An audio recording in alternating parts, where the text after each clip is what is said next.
someone is joining us, or we'll get the replay. That's cool. I am going to give this just a couple more minutes for somebody to join, for the other people to join. Looks like we've got a few others kind of straggling in. That's the way it works sometimes. And I'll go ahead. And where is window? You show the chat.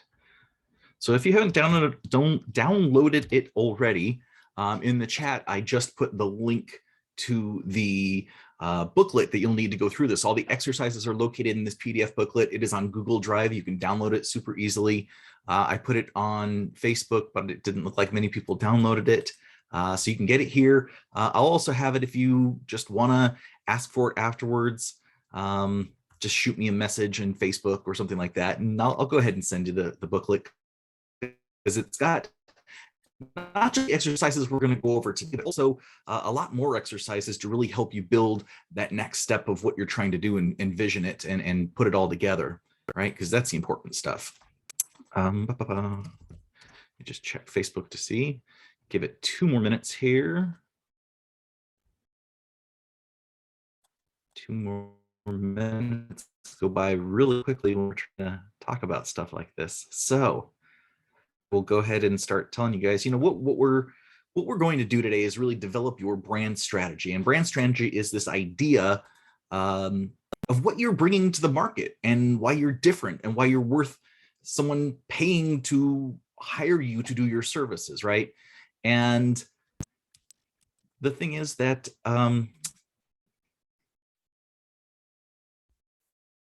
as a business owner, we think, well, of course, that's super easy and people should absolutely hire me. But from the other side of the table, there is a lot of confusion in the marketplace. There's a lot of noise in the marketplace. There's a lot of just, as a consumer, when you look at things, we're in this age where you have the power, you have the control, you have the authority, really, when it comes to the sales, when it comes to finding out the information and judging things. And because all of that power, basically because of the internet, right? The thing that brings us together, the thing that divides us, is technology, is all of this ability that was taken out of hands. I grew up in the 80s and the 90s. It was taken out of the hands of like the people who would tell me, here's what you have to do, here's where you have to go, all these experts, and it was put into your hands. It's in your ability to do the research, to learn where to go, to learn what to do to make your life better. And there's now, we don't have experts, we have coaches out there, right, that help us complete the next stages of life, whatever that looks like, brand strategy or branding or all these things. We've got computers with AI saying, here's what you need to do. But it's really up to you, because you have the power to, I'm looking at my phone. Yeah, more people trying to get on. Okay, great, awesome, love it. People coming in, love you. Say hi, thanks. Yeah, great. Where are you from? Go ahead and write it in there. Love it. Okay, so yeah, I'm gonna go ahead and just get started right now. We have a lot of stuff to cover today. It's going to be a tight 2 hours. I'm going to really try to get through this stuff as fast as possible, as quick as possible, giving you the tools. And this is being recorded, so the tools will be available online. I will post the link online to go through all of this again. If you need to see it again, if you need to understand a little bit more about what we're talking about and why it's important to your business, and even just a little bit of helping yourself get through this again, right? So the first thing I want to do is a whiteboard. And I've never done a whiteboard before, so this is fun. You guys get to see this whole thing as I experiment. So one of the first things you need to understand is that,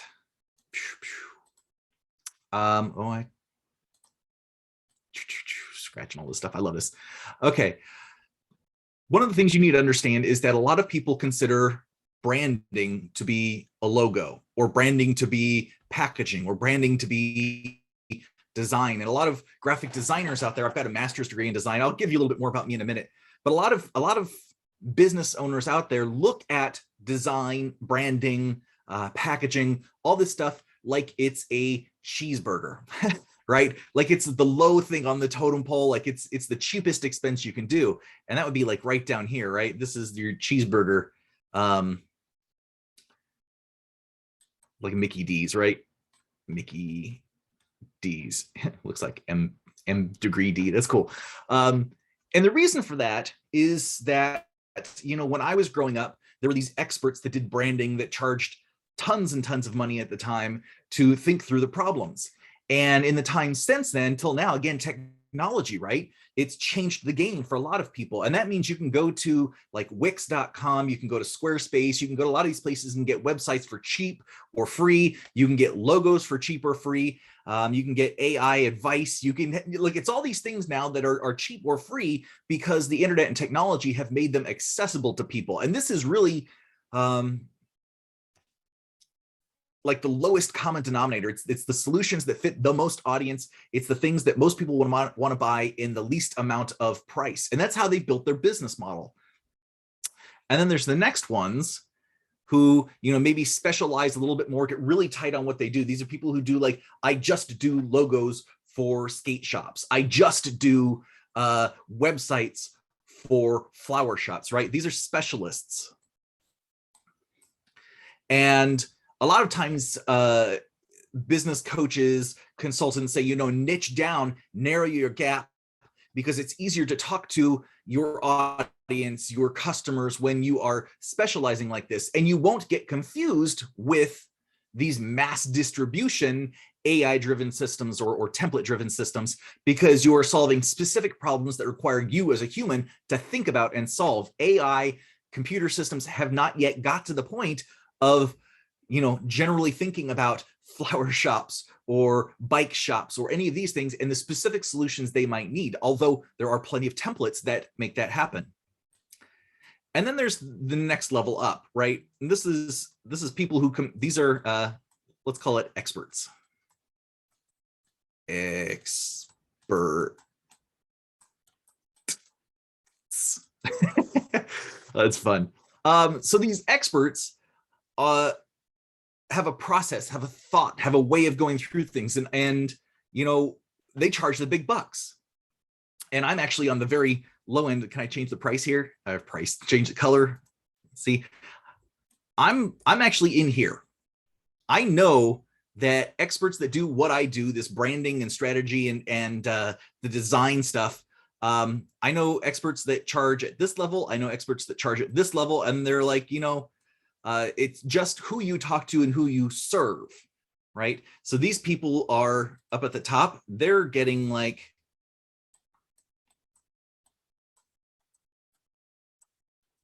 $3 to $5 million for a branding project. These here in the middle, I'm telling you this just so you can get an idea of, you know, the scale of what you want, right? Because right here, this is free to, I'm writing with my mouse, so this is fun. Yeah, right. It's not super clear. I'm sorry, but I'm writing with my mouse, so you get used to it. This is free to cheap, meaning you don't have to pay much. What you're paying for really is buying into somebody's service so that they can keep emailing you and they can keep bothering you and keep, you know, like trying to teach you things and upgrade you into their next level of service. That's really what you're paying for, your attention. The specialists are fantastic, and you know, you're looking for solutions in branding that's anywhere from probably 10K to 100K, because they're doing the work and they're giving you the solution that gets you to your end game, the website that goes with it, all of these things, right? And these experts over here, 3 to 5 million for an entire package, right? They're doing the same basic things as these guys. They're just charging a lot more because the companies that they work with and the amount of research that they do really to help minimize the risk in the work that they do.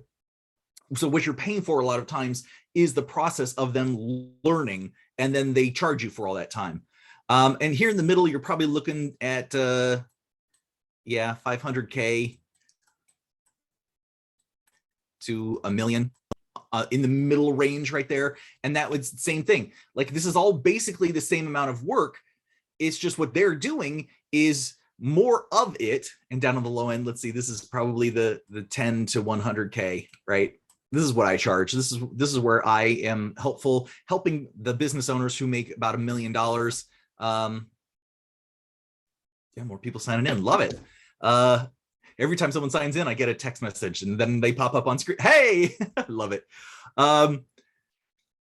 So, this is what we're talking about. And this is the end where the specialists become the experts, is that, the specialists really have deep dive into the niche. The experts have deep dive into their process, deep dive into the way that they do things. I have a framework that allows me to pretty much work with any of the specialists, any of the marketers. And when we use this framework, it builds something cool. And I will show you what that means, because you want your brand to be cool. You want it to stand out. You want it to be fun and exciting. And so this is the scale you're kind of looking at as a business owner. When you get to 25, 30, 40, $50 million a year in your business, you have employees, you're making that money, 3 to 5 million for a full branding suite, maybe over a period of time, is not unheard of. When I worked with Siegel Scientific, we had a 5-year rollout, and it definitely cost probably right in this range. But that wasn't just me alone. There was a whole team that we were rolling everything out. So, when you're looking at your business, when you're looking at what you're doing and how you're doing it, you're going to be in these ranges. You might start with something free, and then you might go to a specialist who's in your field. The challenge with that, before I move on to the next thing, is that specialists in your field may not have expertise to take some of that knowledge outside of that. They may not be learning and growing from everything outside that field, versus the experts who have this framework, this knowledge, this research base that they can take all of the information from all the different fields that they work with, and they actually do something specifically for you that builds on that and does the same work as the specialists, just more focused on you, reducing the risk of you going to market with your brand. So with that said, let's go ahead and jump right into this. I'm going to do a screen share. Come on, screen share and share out.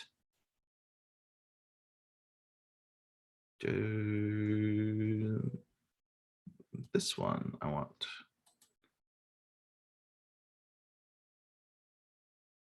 How do I go to here?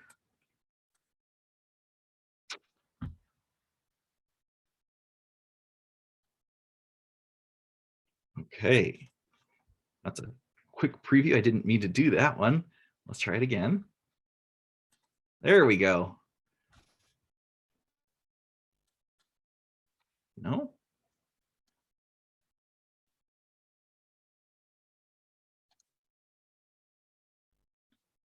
Okay, there we go. There we don't go. Yeah, there we go. Okay, so what are we doing today? We are doing the Brand Strategy Masterclass. I am Jeremy Tank. Okay, cool. More people popping in. I love it. We're doing the Brand Strategy Masterclass. So I'm just going to take about 15 minutes here and go through what this means. And then we're going to go through the process itself. And the process really is diving into your customers, diving into your brand attributes, like what your story starts to wrap around. And the customers is important to who are you telling the story to, what you're saying in the story, how you're saying it in the story, and then your goals, how you're actually building your business. These are the three pillars to brand strategy. It's figuring out who you're talking to, what you're trying to say, and the end goal, right? This is just any journey. You can pretty much map this. And my process is fun because it's a process. It's a framework. It is something that can be done multiple times with multiple people. It uses what I've learned about the brain, the mind, and perception, neuroscience, to really make this more of a game, make it fun, so that, and this is the exact process I use with corporations, the exact process I use with all of my clients, because it's fun. We laugh. You're meant to laugh. So ground rules: don't judge yourself. Whatever you do in your exercises, in your games, as we go, whatever answers you choose, those are the ones that are right for you, and never judge that. Simply put it down on paper. The brain likes to judge and criticize and not allow us to move forward fast enough. So while we do these things, I'm going to give you a little bit of time for each exercise, but understand you can come back to it later and just write down whatever pops into your head. That said, here's how the brain tends to work. We think of the things that are most common to us, that we have heard, that we have thought, that we have experienced with others first. So write those all down first. You have to get them out of the way. After that, we go to ideas that are a little bit more of a stretch. So, it comes a little bit harder. After that, the brain goes to absurd ideas, things that don't make sense, things that are goofy, things that make us laugh, things that make us chuckle and chortle and feel good, because it's searching for solutions. And it's at this point that we start to get into good territory, because as we start to explore and allow ourselves to feel all of those feelings, all of that fun, all of that excitement, the brain then makes neural connections that aren't usual, right? These are the gold. These are the gems, the things that pop into your head after the goofiness that gives us answers that are not usual, that are not usually landed upon. And the reason is that the brain works through the conservation of energy. And this idea is that the neurons that are firing together are the ones that are used to firing together. Therefore, they required the least amount of energy to fire together. Therefore, they're going to pop up first.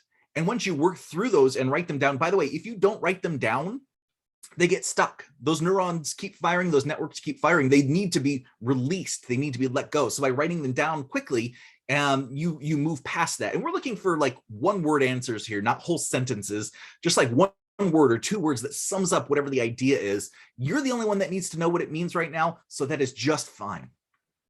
But the way the brain works is it's all about these neurons firing away, and it looks a lot like this there's this tree over here, right? That's how these neurons look, and there are trillions of them in your brain connected, and they go pretty much through the path of least resistance to connect the networks, to connect the firing of the thoughts. And what we're doing here is working in a way that moves through the usual to the unusual to the novel. And that's how the brain processes. So brand strategy masterclass. The thing is, this is my power story. This is the first step in my branding process. This is the discovery part of the process. This is the part where teamwork is powerful, where it makes a difference. And really, what we're talking about is turning on your power story, right? This is what we want to do. We want to know who your audience is and know who you are, who you're trying to project as a brand, as a person, the things that you're working on, whatever it is you're building, your business, so that you can tell the right story to your audience. I love this quote by Simon Sinek. People don't buy what you do, they buy why you do it. And the reason he says this is because all of our perceptions, our sight, our sound, our taste, our senses, they all go through this basic sort of reptilian brain. We used to call it the limbic brain. Now it's like the hippocampus, right? It's emotional center. It's very primal. We call it the reptilian brain, and above that, the caveman brain. Because what happens is we sense first this contrast of, is this good or bad for me? Is it familiar or unfamiliar? Is it safe or unsafe? That's the reptilian brain. And that determines like the next step that you're going to take. Beyond that is the caveman brain. How do I feel about this, right? This is the hippocampus. It's emotional basis on things.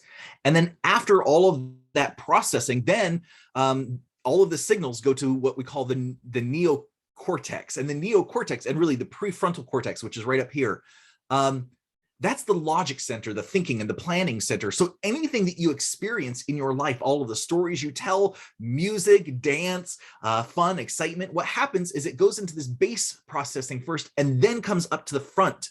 So this stuff back here, all of the stuff in the back of your head, this is all why, right? Safe, unsafe, familiar, unfamiliar.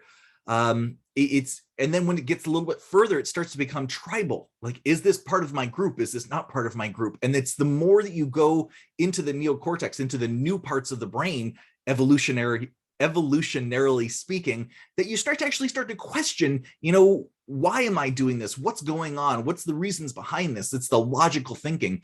But a lot of what we do is not logic. Decisions are based in the emotional, like the reactions, the gut feelings, right? That's what we call them. So, people buy why you do it because it's the emotional part that we're trying to support. Okay, so this process, this is what it looks like. It looks like Post-it notes a lot of the time. It looks like sketching. It looks like goofy things on a drawing board. And then, later on, it looks like posting boards of what the brand will look like.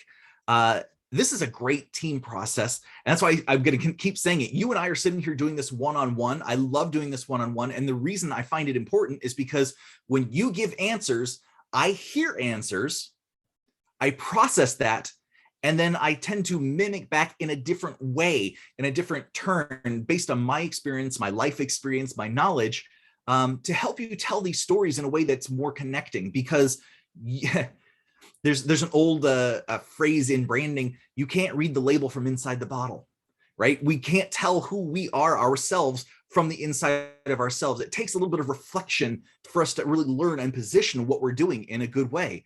So this process is really about that reflection. It's about thinking it through and planning more. So first thing about a brand: every idea, organization, service, product, project, and person has a brand.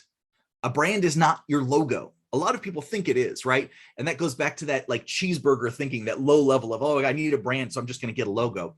A brand could be the color, right? And really the brand is like the costume that you, or the logo is like the brand's costume, right? It's something that gets put on that describes what it is, describes what it's like, but it's not the thing.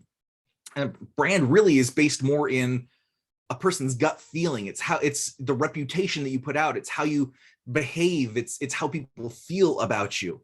And the thing is, it's not what you say it is. It's what your customers say it is. It's what your audience says it is. It's what everybody outside reflects back to you. So it's important that you're starting to choose the right words, the right look, the right colors, the right feel, so that they start to reflect back what you want them to do. And really, it's about influence. And marketers have been using influence and psychological influence for years now, but branding is really about that, using design, using color, using type, using images that create this story, because the brain is super activated by stories. It's super activated by heroes and villains and overcoming challenges, right? And in doing that, we are kind of controlling the process of what people think by influencing it in a way that makes them think that your brand, your product, your service, whatever it is, things about you are what they want. So branding defines why someone should choose your business. Really, we're trying to create this reason that supports the brain and the way that the brain thinks about things to tell people why they should go with your business. And we do this in a way that is different. We want to set you apart because our primal brains, that lizard brain, it's all about what is different and what is the same. It's all about finding contrast in the world around us. And anything that looks the same, anything that sounds the same, anything that fades in and kind of goes away,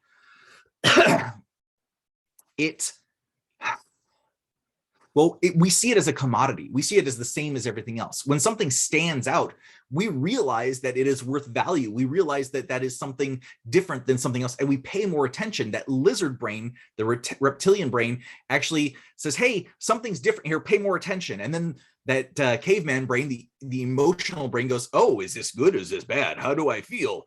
And then the logic brain can kick in and go, oh yeah, maybe I should read more, or no, that's not for me, stay away from it, right? There's a whole process that goes on in milliseconds. So really, branding is deliberate differentiation. It is standing out on purpose to get people's attention.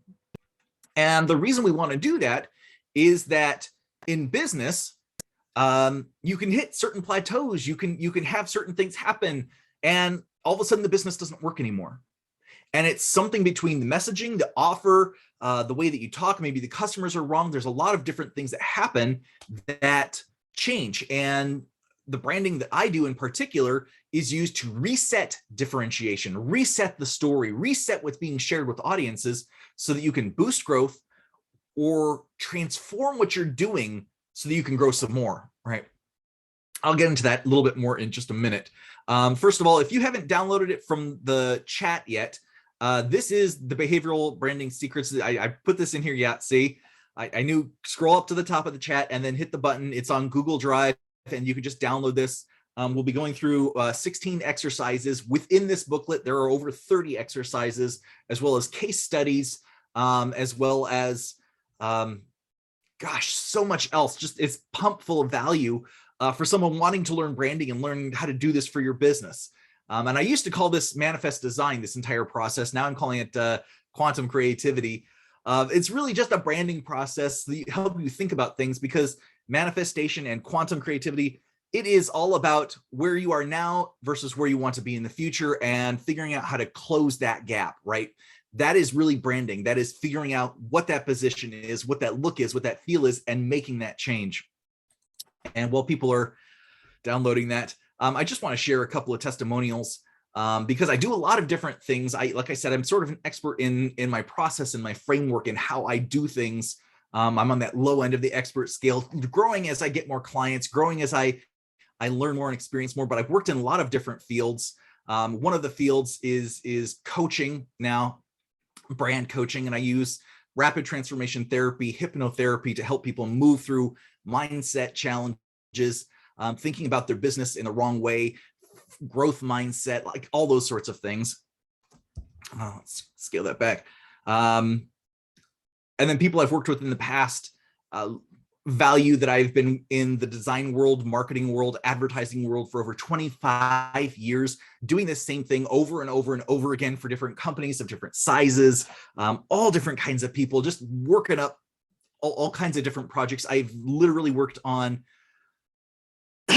almost every kind of project I know of. And it's just the design sense.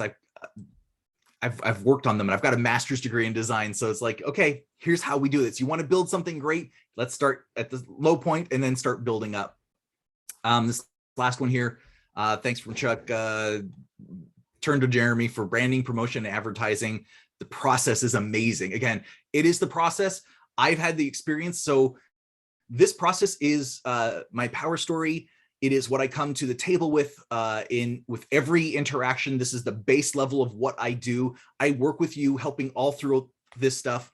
And the reason is that getting clear on this plan is the best thing that you can do before moving forward. And I know a lot of business owners jump right in, give me the website, give me the logo, give me packaging, give me all of this other stuff. And they haven't thought through this base level yet. And this process is super powerful, because this base level sets the stage for rapid growth once we have all of this knowledge. Jumping past this is just, it's a huge mistake. So why should I invest in branding? This is a good question just to get us started here. Look, there are 4 things that branding is really used for. If you feel like a dynamic company, like an amazing company, but you look like crap, you need branding to help understand that consistent value and bring it to the market. If you are talking to the wrong customers, then branding helps you with the words and the pictures you use to connect with the right audience. Update with change. When I worked with Metasys, we went through brand managers constantly. And as a designer in the corporation at that time, I was trying to keep consistency within each brand that I was working on, but each brand manager that was hired had a different image, a different vision for what the brand brought. And so we would update with their vision, update with the attributes they really wanted to portray. Let me get a drink of water. Whew.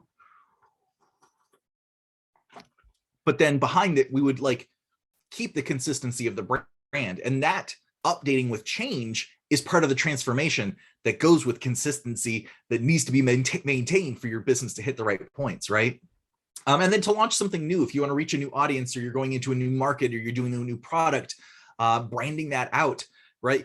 If I were to look at if I were to pull up a whiteboard again, it's kind of the same scale. Like, you can start low, you can add on to the next one.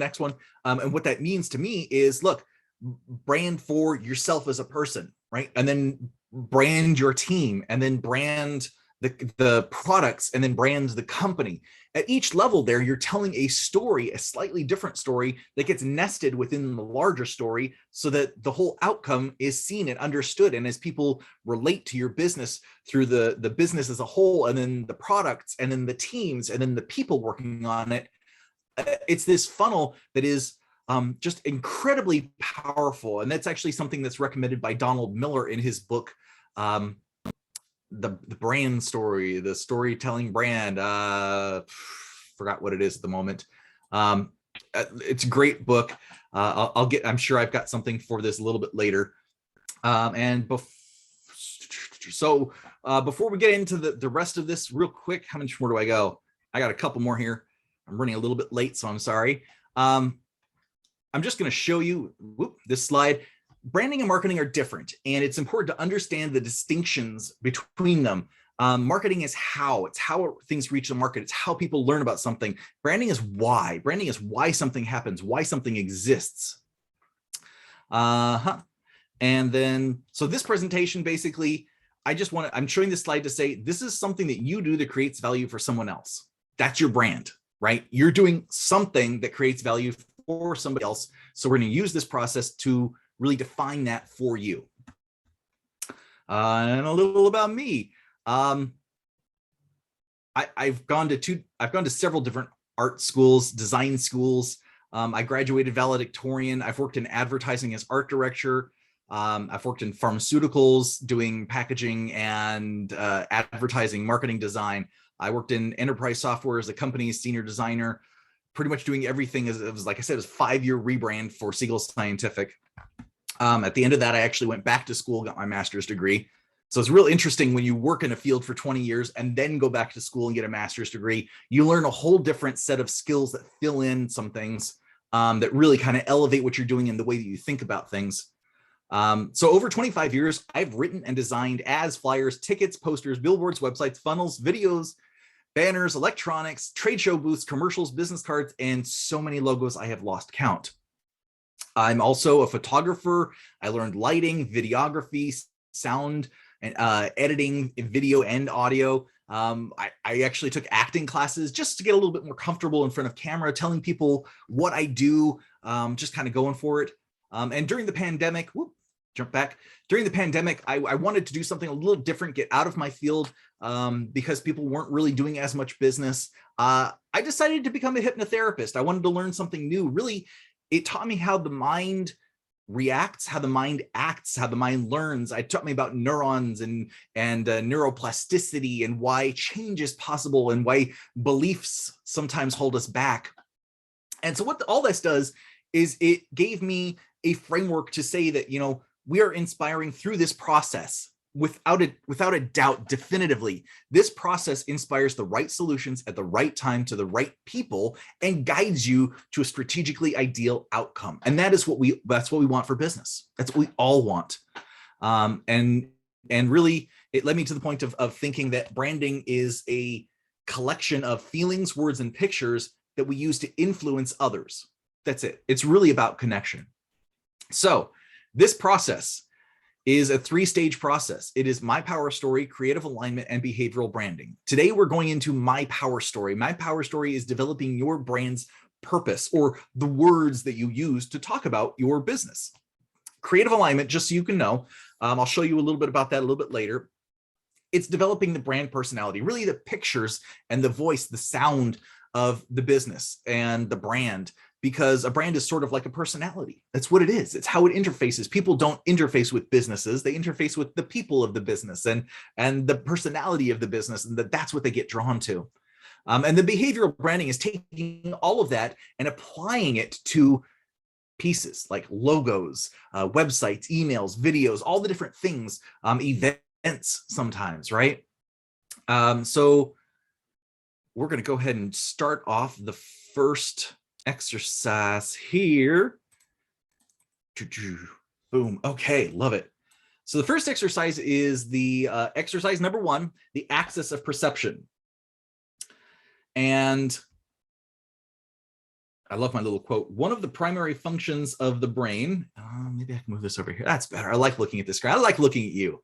One of the primary functions of the brain is to perceive contrast and align our behavioral interests with familiarity. So that means that when people see your brand, when they see your logo, when they see your websites, they are automatically, subconsciously, unconsciously making judgments if the brand, if the product, of the service is right for them. And this is not a controlled process. This is not something that they can easily change. It is not something that is bad, right? This is a feature, not a bug of the brain. This is how we process things. So what I want you to do is go ahead and just mark somewhere on this scale between these two contrasting pairs of concepts where you feel your brand is. What represents it best? What does that feel like? How does it sound, right? What is that? And you can be pretty much anywhere in this scale, but don't be afraid to be pushing one side or the other. In fact, earlier, the brain functions on contrast. And when things don't have enough contrast, they get sort of hazy, they get blurry, right? Part of the reason that our world right now feels so noisy, feels so, gosh, there's so much advertising, there's so much media, there's so much social media, there's so many things going on, it's hard to concentrate. All of these influences start to feel the same to us. And it's the brain's perception. It's just got a lot of information coming in, a lot of information that needs to go out until we simply become a filter, a funnel, and there's no real differentiating factor in it. So the more that you can push your attributes to one side or the other, the more likeliness is that you can capture someone's attention with those attributes. And what we're going to do, I'll give you just another minute here to kind of do your sketching, do your X's or your marks, whatever that is. What I want you to do is circle whichever ones are the furthest apart, because those are your most actionable perception points, right? If you decide that your brand, and again, this could be your personal brand, this could be your business brand, your product, your team, right? However you're building or using this exercise, this framework for you right now, think about that. And, I would say choose your 2 or 3 most extreme pairs of different points on this thing. If you feel you're really, pardon me, if you feel you're really masculine, choose masculine. If you're not very fun and you're kind of serious, maybe choose serious. And then, maybe the third one is casual versus professional. If you're a masculine, serious, casual, masculine, casual, serious, notice that contrast that starts to create a little a feeling there. If you are definitely that versus somewhere in the wishy-washy middle, right? Not masculine, not feminine, not serious, not fun, not casual, not really professional. It doesn't say anything. So the more that you can create a platform of contrast in perception, the more that you're actually going to capture people's attention through that differentiation. A masculine, casual, serious has a lot of fun. Like, even just saying that, I'm like, ideas pop in my head about what that might look like in terms of a website, in terms of different things moving forward, right? It's super fun. So let's jump back across to this one. There we go. So when we start business, when we start anything, the whole idea is, how do I show my audience that my product, my service is worthwhile? And it used to be that pre-internet days, for anybody that still remembers this, right? We would go to books, we would go to other people that knew, we would read articles, we would watch videos, we would read tons of reviews. Consumer Reports lived on this stuff, right? But ever since then, it's pretty much a one-on-one thing.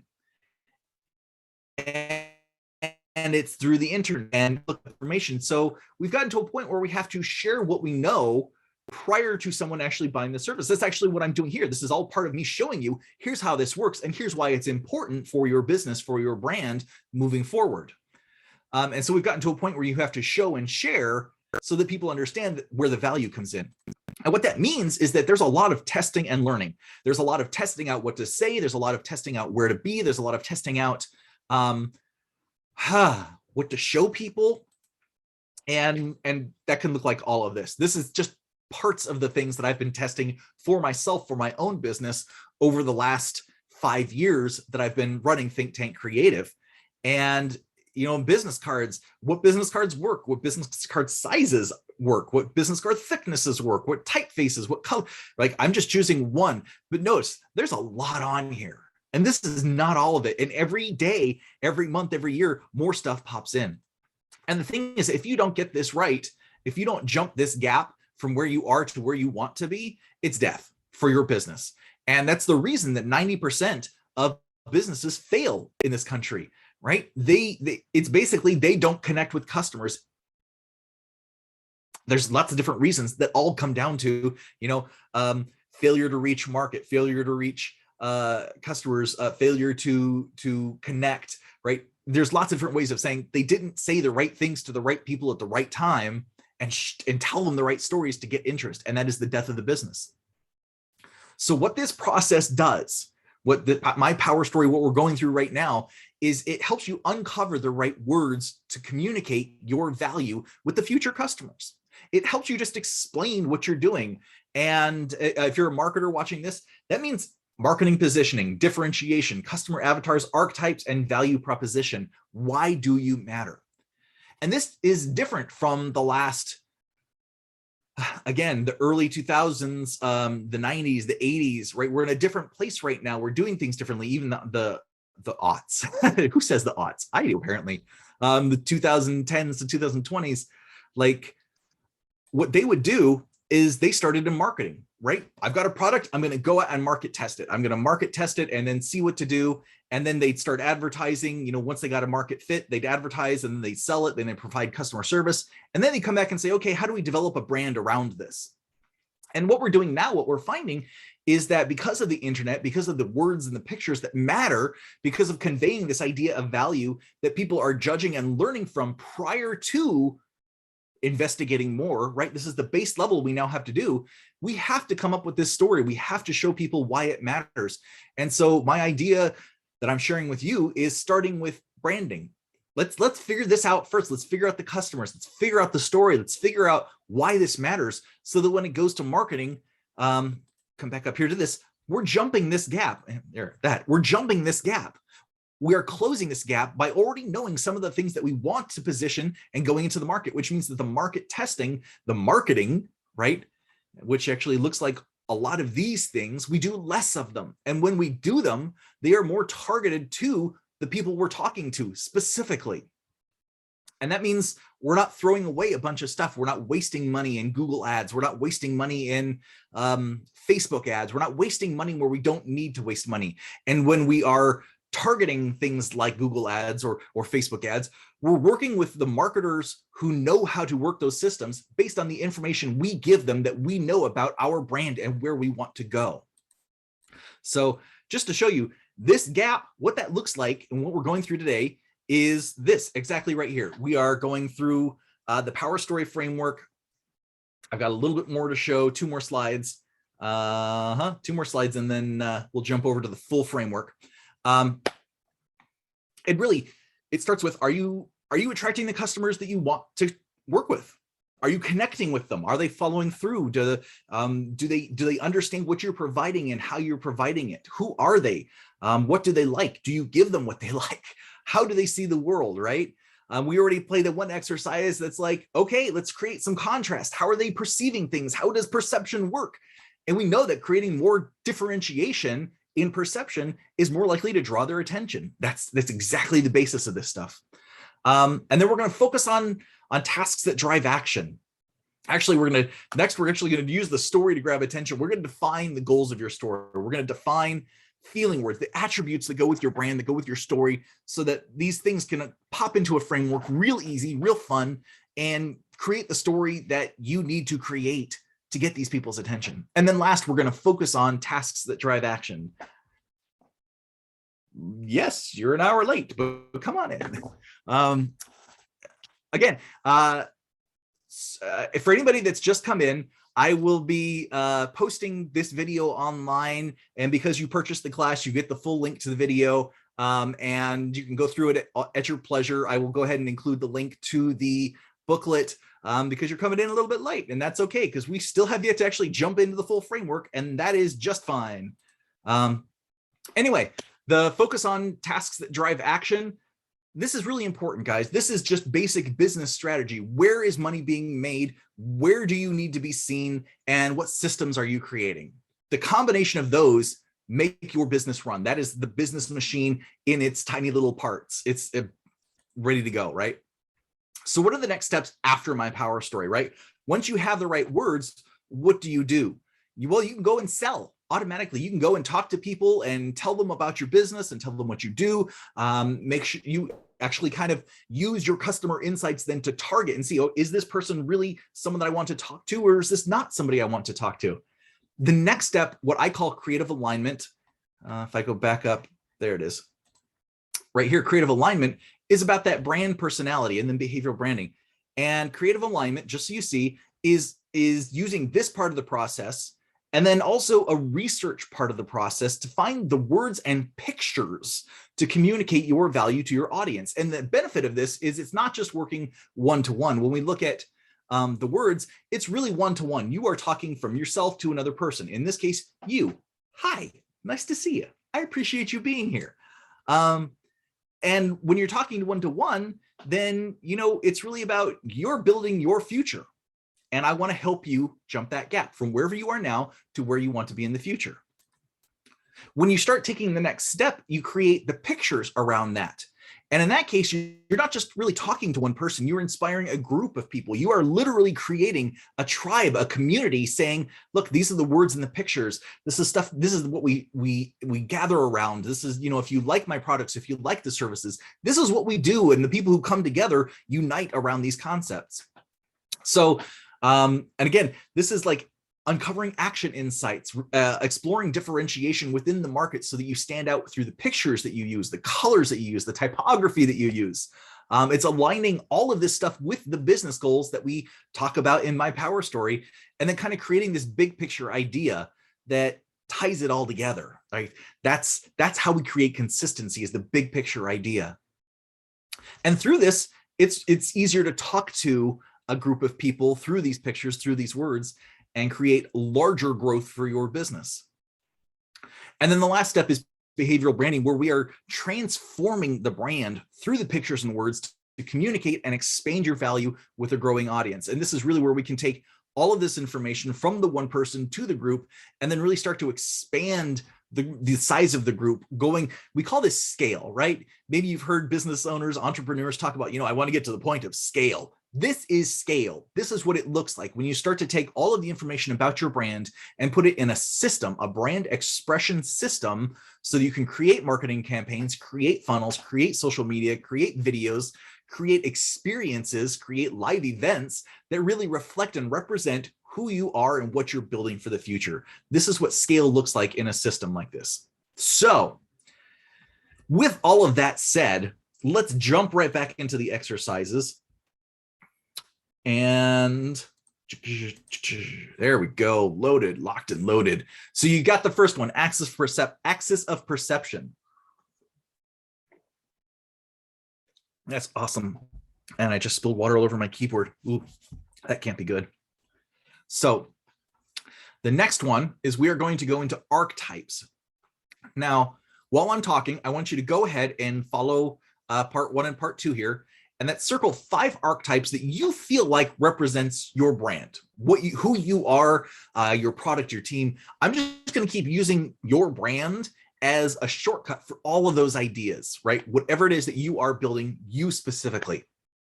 So circle 5 that you feel like represent you, and then circle 5 that you feel represent your customer, your audience, or the people you want to work with. And I love archetypes. Archetypes are fundamental, basic concepts, beliefs based in the way that we tell stories, the way that we see our part, our identity as people, as selves, as momentary selves against nature, right? We have been for eons conditioned with these ideas of archetypes. And Joseph Campbell, The Power of the Hero, really, he kind of grasped this idea from Jungian archetypes.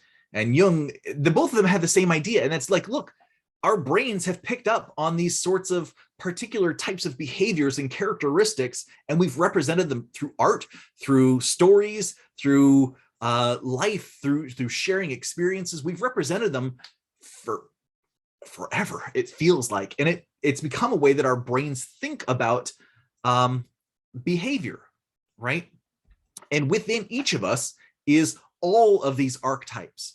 And when we reach certain experiences, when we have certain things happen to us, we start to identify with one over another.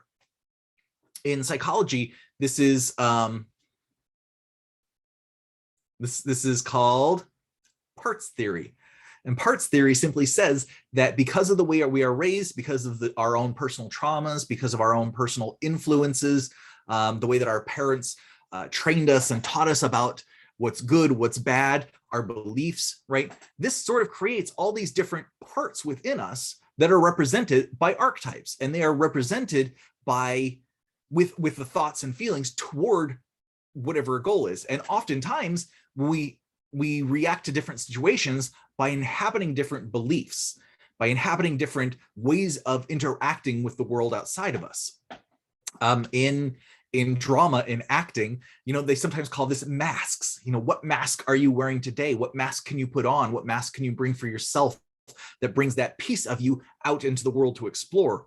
And I love that, right? It's somebody saying it, I love that, right? But that's who we are. That's how our brains sort of function. We are built on all these different experiences that divide us. And every time we are challenged and we don't know which way to go, but we have to make a choice, we are choosing one path over another. It emphasizes one of these ideas. Okay, so we will come back to this. Actually, no, let's do this right now. So before we move on, you've circled 5 for both your brand and your customer or audience. What I want you to do is look at the 5 for each of those and immediately cross out 2 for each. I want you to narrow down to 3 for each, 3 for each, only 3. And by just look through it quickly. Don't think too much about it. Just simply cross out 2 for each of them that just don't make sense or aren't the strongest. How do I know what each of these are? Okay, you don't. The short answer, the question in the comments is, how do I know what each of these are? How do I know what they mean? If you don't know, it's probably not for you. It's probably not for your brand or for your customer. You can always pull out a dictionary and look up like the definition. You can always go online and do a quick search, say archetype, and put in like detective or everyman or healer or sage, and see what comes up and read about it a little bit. But what I want you to do is not think too hard about it right now. You're going from emotional, from basic understanding things into that neocortex, and that's challenging stuff right now. Let's not do that. Go with your gut. And I know that sounds kind of funny, but it's part of the process. And really down here, optional part 3. I love Kate Putnam. Kate Putnam is the psychology-driven brand strategist. She does what I do. She uses archetypes as her primary foundation for what she does. And she has a fantastic quiz. I highly recommend it. You can go on and find out your personal brand archetype. If you are someone who is a service provider, like a realtor or a finance person, something like that, finding out your personal archetype is very powerful because you can inhabit that more as you work with your customers. If you're doing this for your business, then sort of it's harder. You have to choose one. You have to choose one and then be consistent in how you represent that to the world. Okay, so we're going to go ahead and move on to the next exercise. So at this point, you should have three of each. And that's important because I want you to kind of keep those in mind, who you think this audience is, how they behave, how they see the world. Really, this is how they see the world, right?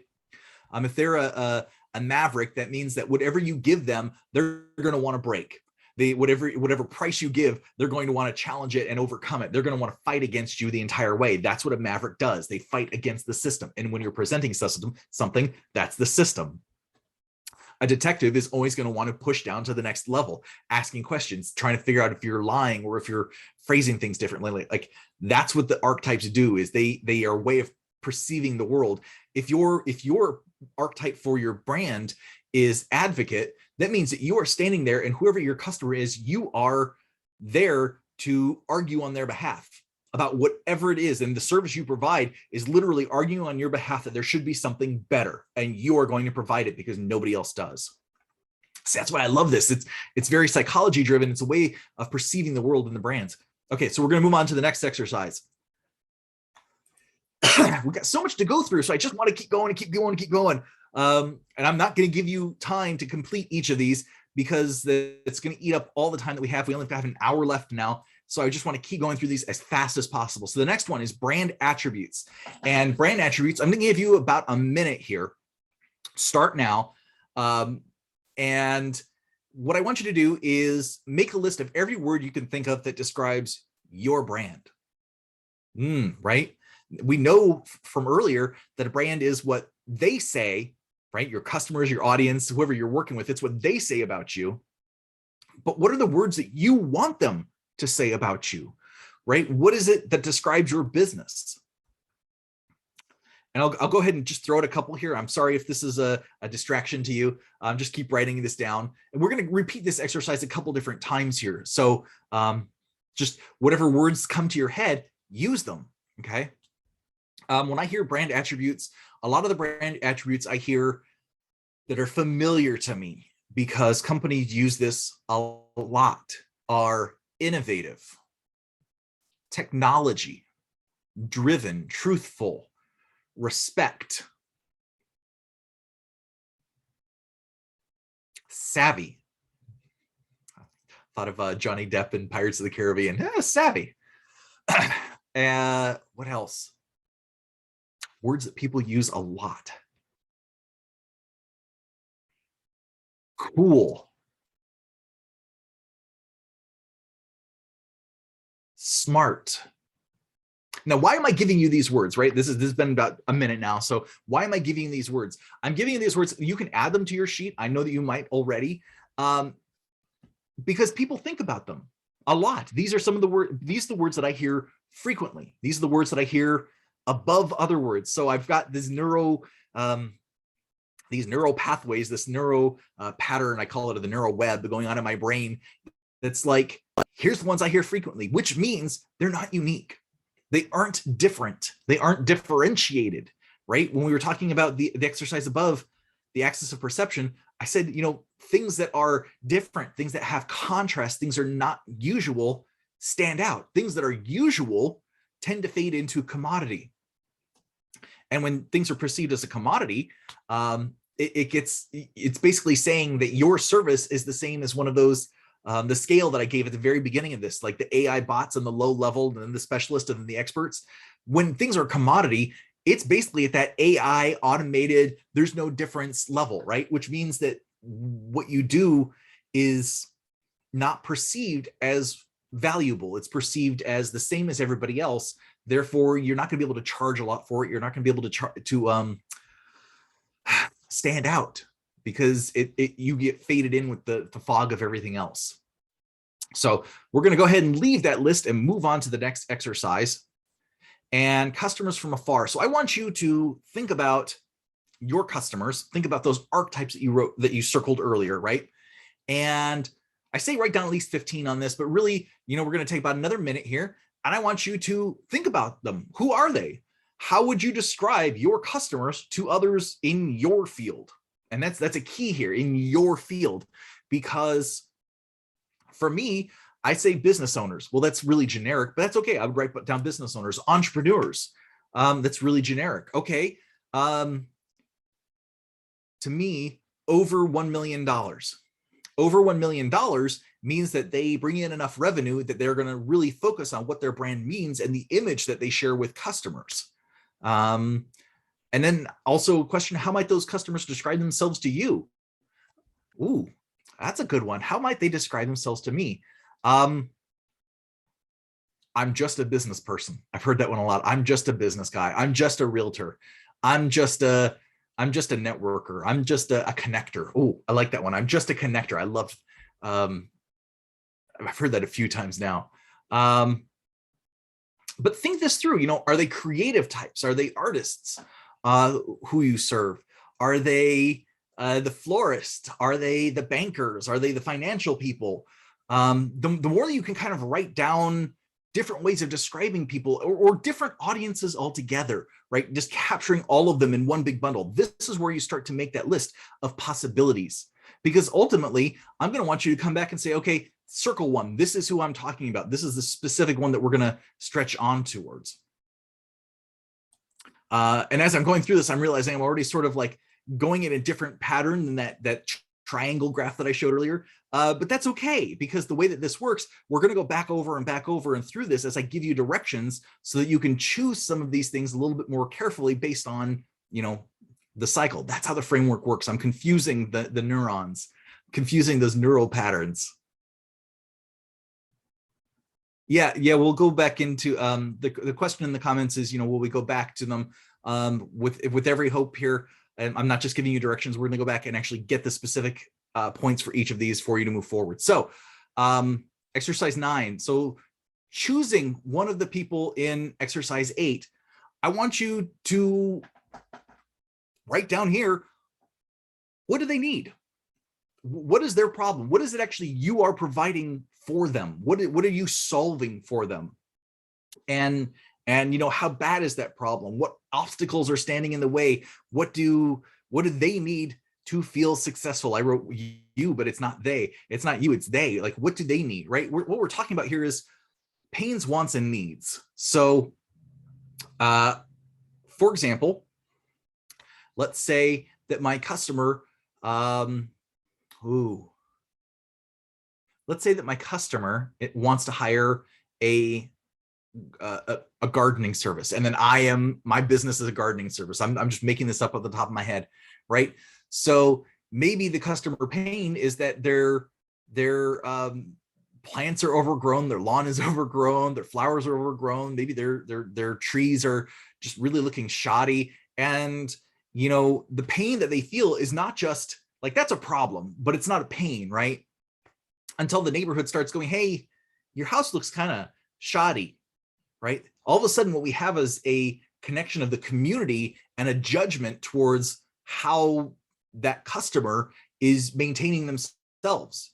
And that contrast of community and self creates a pain. It creates an internal emotional pain, because again, it goes back to that Neanderthal, that caveman brain. Community equals safety.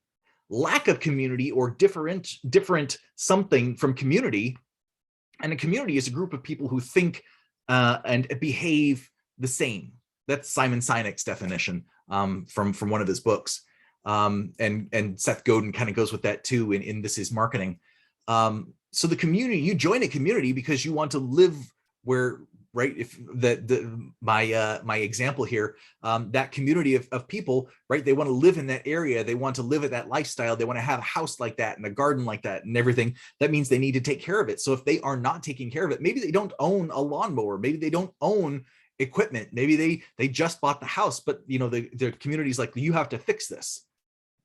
So maybe the pain inside is, okay, well, I'd like to make good with the community. I'd also like my house to look good, so I feel more pride in that. I want to feel part of the community. I want to feel welcomed. I want to feel like I fit in, right? So these are the things that they want because of the internal emotional stuff that's going on. They also probably want it to be cheap, and they start looking at all the equipment and they're like, okay, well, if I buy all these things, then I have to do it. I have to dedicate my time. My time is precious. So they need to have all of this stuff taken care of, but they don't want to buy equipment. They don't want to spend their time doing this. So that creates a juxtaposition, right? That creates a contrast. That creates, I want and need all of this to fit in with the community, but I don't want to spend my time. I don't want to spend my money. So as like I said, a landscaping business or a gardening kind of business, I could see this pain and offer my services to people who have these, maybe not even a large piece of property, but they don't want to maintain it. They don't want to spend the time to do it, and offer it at a reasonable rate that they don't mind exchanging money, because they get to keep their time and have all those needs and pains solved. And that's really all that any business is. You are paying somebody else to solve the pains, the wants, and the needs for the price of money. Right? It's that exchange of value. You get to not feel that emotional pain. You get to not feel that pressure, that anxiety is really how it shows up, increased stress. And then you get to give money over to somebody else who doesn't mind doing it because that's what they do for a living. So once you figure this out, this is sort of like figuring out why the customer wants something, how they want to get it, right? The customer wants landscaping done. They want it done reasonably. They don't want to spend time for themselves. That's how they want it. They don't want to do it themselves. They want to have somebody that comes in to do it. And then the person that comes in just shows, this is how we do it. We just do it on maybe a monthly basis, or a bi-monthly, once every other week basis. And they take care of it, and they have the needs taken care of. And then the final thing that they settle is what they're doing. Why, how, what is Simon Sinek's start with why framework. So when we're talking about customer pains and wants, you can always start a conversation, start something with, I do this because, and there's a why. And, customers want this because they don't want to spend their own time. They don't want to buy their own equipment. But they want their yards to be beautiful. That's why.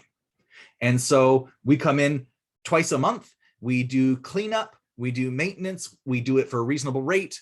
And then the final thing is what? So we do the lawn, we do the hedges, we do the flower beds. And if you want other things, that we can talk about extra services. Why, how, what really gets to the base of customer needs, pains, and wants to communicate that. Next exercise. I'm just cruising through this. So, so I hope you want to reflect on this for just a moment, because right now what we've got is a perception, how you want your brand to be perceived by your audience, right? In this case, it may be a masculine, casual, serious. That's the landscape business we're working with. I'm imagining a casual, masculine, serious business. I don't know what that means for landscaping. We've chosen archetypes, right? We've got 3 for each. And so we start playing with that. We've got brand attributes, just general words that we're already talking about with our business. We've got different types of customers that we've been working with, right? And we're actually digging in, what is their pain? What do they need? What do they want? What are the emotions that they're feeling? Here's the big thing when you're thinking about this. If this doesn't happen for them, if they don't hire somebody or deal with it with themselves, what's the next thing that happens? And, I've lived in houses that have HOAs that if you don't trim it, the HOA has it trimmed for you and then bills you plus a little extra for that service. And nobody wants to get a bill for something in their own property, right? And that's kind of what we're talking about. If it goes on, what's in jeopardy? What's going to happen? There's always a price to pay if the pain is not settled fast enough. Sometimes that anxiety ends up overtaking people and they become super anxious, which becomes physically damaging, right? People have nervous breakdowns, people have heart problems because they get so anxious, so involved with what they're doing, they're not actually solving any of the pains. They're just sitting there and holding on to it. That's the perfect opportunity for a business person to say, look, I see that pain and I want to help you resolve that. I see that pain when you're thinking about your brand, when you're thinking about your website, when you're thinking about all the things you have to do, and you don't have a plan, you don't know what that's going to be, and you need to take the next steps. I want to help you by removing that anxiety from you with this process so that you understand what you're doing and the steps to take more clearly. Okay, next, we're going to do some more brainstorming, kind of like brand attributes. What I want you to do is imagine impact attributes. So knowing like the pains, the needs, and the wants from the last exercise, what one word or couple of words describes the solution, the impact that you have for your customers? So I'm going to go ahead and think back for this landscaper company. I'm just brainstorming right now. Thank you. The comment is, you can drink of water. Use my company. Use my company. Okay, guys. Thank you. I appreciate that. Right now, I'm just going to kind of keep this more generic so that you can think about this and position it more for your specific business within your head doing these exercises. It's better for me to use the imagination. Maybe I'll do a one-on-one sample of this at some point in the future, or, sign up for my services so that you can get this for your business, both of us working on it one-on-one together. Okay, so impact attributes. Let me think about that. This sounds like the value that you provide in terms of those pains, needs, and wants. And value is sort of the emotional connector between the features and benefits and the outcome. So maybe for a landscaping company, it would be, Okay, can I go back over to the whiteboard? You guys get a whole lot of value today. Nope, new share. Let's don't stop share. Because I'm going to do this whiteboard real quick. New whiteboard. Because here's the deal. Can I do? There we go. Triangle. Boom.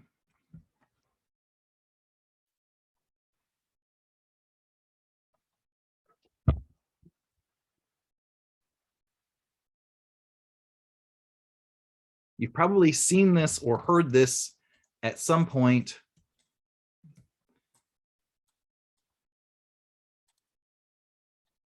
in your life. Quality. A lot of value, a lot of working with the company, the value you provide, the way you talk about value with customers, in terms of their solution, the pains, needs, and wants, has to come down to this triangle of value. Really, you can get it fast, you can get it cheap, or you can get it at amazing quality. And you can get any two of the three, right? Two, that's it. You can get it fast and cheap, but the quality may not be high. You can get it cheap with quality, but it may not be fast because people are going to put in the time over time so that you get the quality. You can get quality and fast, but you're going to end up paying higher rates because of the people necessary to make that fast thing happen, right? Or the dedication, the focus on it. So you can choose any two of the three. And a lot of the impact that we talk about has to do with, where are we putting the line and how do we talk about that? In terms of the, yeah, we're still on the impact attributes. But I'm sharing like how you can figure out a little bit easier what that impact attribute could be, should be, would be when you're talking about it. Because as far as the gardening service, as far as landscaping, whatever, is it more important that it happens fast? Well, maybe it's important that it happens fast the first time, but after that on the schedule, it becomes regular. And maybe that means that it also ends up being cheap in the long run if it gets scheduled over time, but maybe the first time is a little bit more expensive, which means that they're doing fast and quality up front, and then quality and cheap over the long run, right? How you look at this particular, it's not a table, this particular image is kind of how you can close whiteboard, how you can figure out your impact attributes. Like,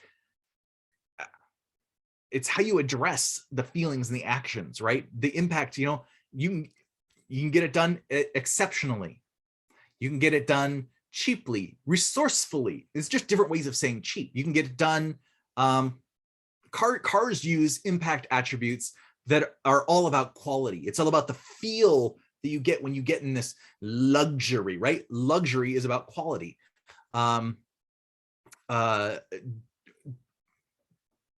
FedEx, UPS, right? Those services used to be all about fast, getting it done fast, or getting it done cheap, or getting it done fast and cheap, right? Impact is really, it's a somewhere in that triangle, and it's finding the words to talk about resourcefulness, to talk about the impact that you have. How about giving time back to the property owner, as far as this landscape idea?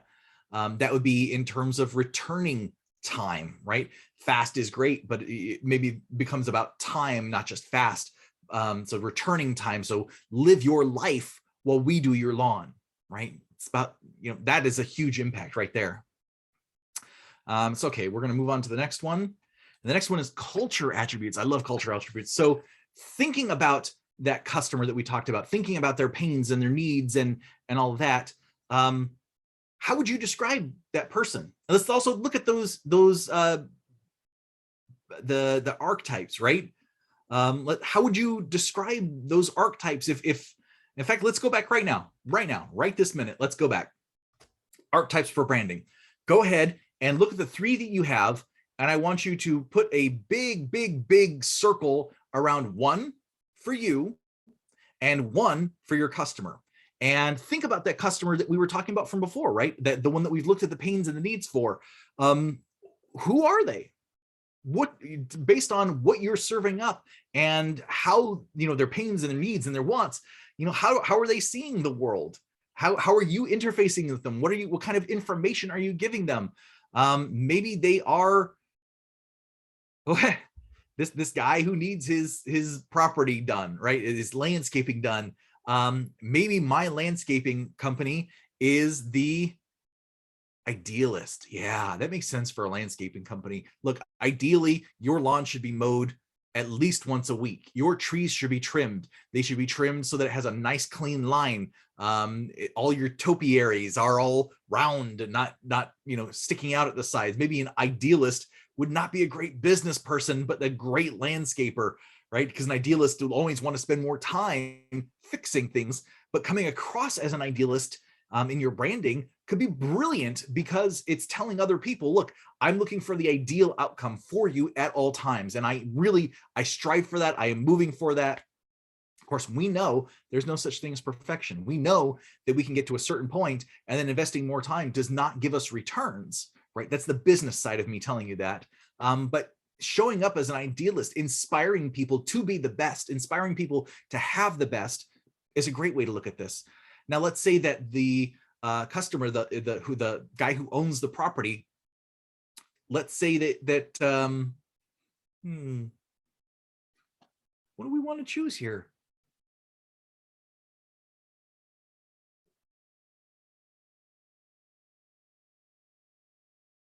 See, I'm reading through myself like, okay, let's say they're a scientist archetype, right? So property owner, scientist archetype. What would that scientist archetype do? Well, that scientist archetype might look at and say, okay, what do we need to test here? Do I need to test your services? We'll go ahead and give this a trial, mow my lawn.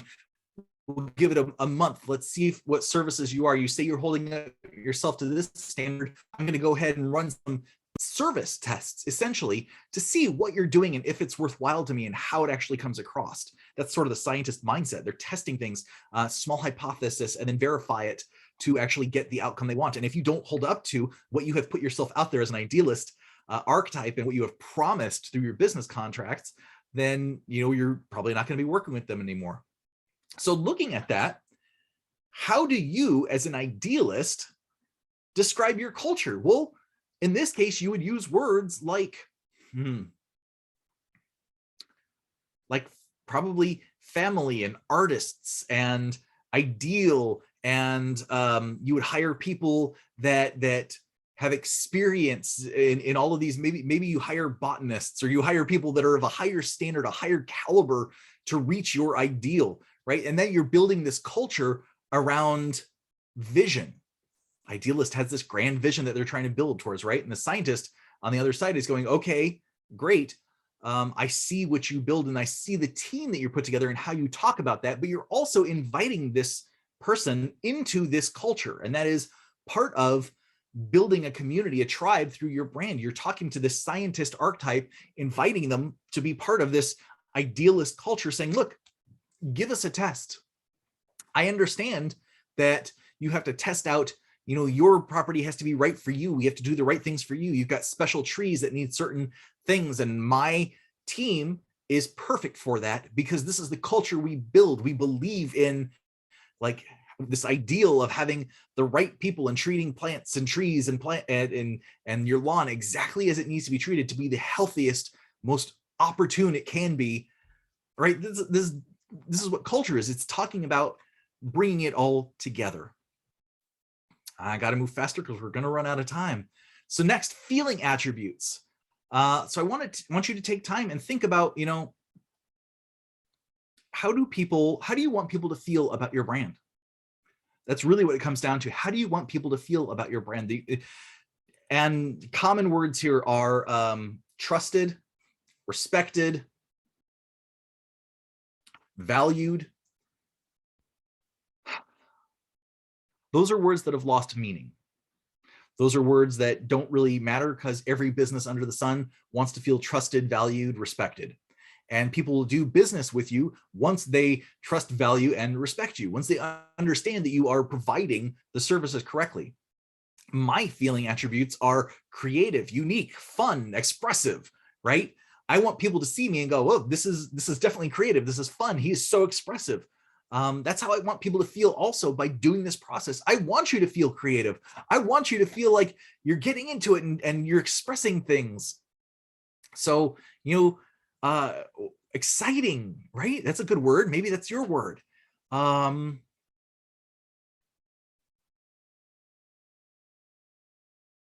People writing some words and they did some great words. Okay, but I need to move on to the next one. Set some time aside, come back to the feeling attributes. It's a little bit harder one. And that's why I give you some prompts here. What words describe your current customers and how they feel about your solution? So ask your current customers. Amazing, groundbreaking. Yeah, great words. Beloved. Okay. Yeah. It's branding is emotional. Branding is psychological. Branding is building a relationship in a community. So it has to rely on feeling words that activate the brain, that bring things together and make people go, right? Branding is not just showing up for a date after working out and not changing and smelling, right? You want to take a shower and maybe, for a guy, shave and put some mousse in your hair and some cologne or something on to look good, right? It's looking good, it's feeling good, and it's all the words that go with those, or is it the feelings? Yeah. So the next one is voice attributes, and voice attributes, I like to think of this, I like to share this, like, okay, how does it sound to you? And a lot of people say it sounds like Samuel L. Jackson, apparently dropping the F words all the time. Or it sounds like, James Earl Jones. That's another, like Morgan Freeman. Like, there's all these people who have these great deep voices, and we get them narrating all these movies, and it gives us a feeling of who they are and what they're sharing. March of the Penguins. Yep. It was Morgan Freeman narrating March of the Penguins. He does a great job in that. And it's really, voice attributes are how you want to sound personality wise. So this could sound like, energetic, entertaining, deep, solemn, straightforward, playful. This is when you're thinking about the personality of your brand, and again, this could be just you, how do you want to sound when you are reaching out? If you're like a realtor or a banker or something like that, how do you want to sound as you're doing it? Professional, confident, sure. Yeah, great words. I love it. And if down here, if you're having trouble, imagine a celebrity. Imagine a celebrity. I was working with the Kraken's Cup, doing their branding for their tea shop, and she said, our archetype is entertainer, and I really want to imagine every time the brand is reaching out to people, it's Danny Kaye just talking on our behalf or singing a fun song and just reaching out and creating this atmosphere of fun, fast talking ways. And I'm like, okay, so fun, fast talking, playful, energetic. That's Danny Kaye, right? So if you can think of a celebrity, if you can think of somebody, maybe not even a celebrity, maybe it's just somebody when somebody that bugs in here, sorry. Just think about how they sound and what words you might use to express that. Super powerful exercise. Just thinking of celebrities. Buzz Aldrin was another one that somebody said. I think that's great. Trailblazer, right? Great word. X factor attributes. So we've talked about how the brain doesn't see sameness. It gets stuck in sort of a fog, a cloud of gray. Then that's not good for your brand. It's not good for your business. You have to stand out. Branding is differentiation. It is doing things differently. So X factor attributes are how you stand out against the competition, against the world, against who you were before versus who you want to be, jumping that gap. Who you are now is not who you're going to be. So what X factor, what sets you apart in the future from the way you are or the way you perceive things now? And this is a tricky one, because a lot of times we think we are the X factor and we think that it matters. But the thing is that this is another space where someone says, well, my company is innovative. How is it innovative? Every company is innovative in their own ways. So innovative doesn't mean anything. And if you just use a word like innovative, this is the reason I'm saying it in the comments. The reason I use a word like innovative is because it doesn't mean anything. And it really doesn't mean anything to consumers. When they hear that, they go, okay, you're innovative in what ways? And that's when we start asking that question, in what ways? How are you innovative? Well, I'm just trying to think this through. Maybe that landscaper. How are you innovative? Well, instead of using a lawnmower, we use a flamethrower. And that would scare me. And especially if I was having my lawn mowed by a flamethrower, but maybe it works. Maybe they use anything, maybe it's a different type of lawnmower. Maybe they are all electric. And so, and all their batteries are recyclable. That changes the game entirely, saying, look, we are eco-friendly because this is how we do things. Maybe we recharge all of our gear via solar, right? That would be an extreme anchor in terms of framing your business and what you can do, and very eco-friendly, right? But that would definitely be an X factor, something that is very distinct. And that's what we're looking for here. What changes how people perceive what you do based on this X factor? So what I do, because of this, I know that there are a lot of people who are in design and branding who have a master's degree. I went to school with a bunch of them. I know that there are several that work for large agencies doing exactly this process, with their own little twists on it, of course, and charging big money for it. I know that they work, they've got, some of them have big agencies, and I talk to them and it's fun. But none of them have this sort of information background in neuroplasticity, in the way that the mind perceives and reinterprets signals, in the way that neurons connect, in understanding how the mind works with the words and the pictures that we feed it, right? And this is actually a huge differentiator for me in the way that I work, the way that I perceive, the way that I work with my clients in terms of this process and the way that we're doing it and getting to words.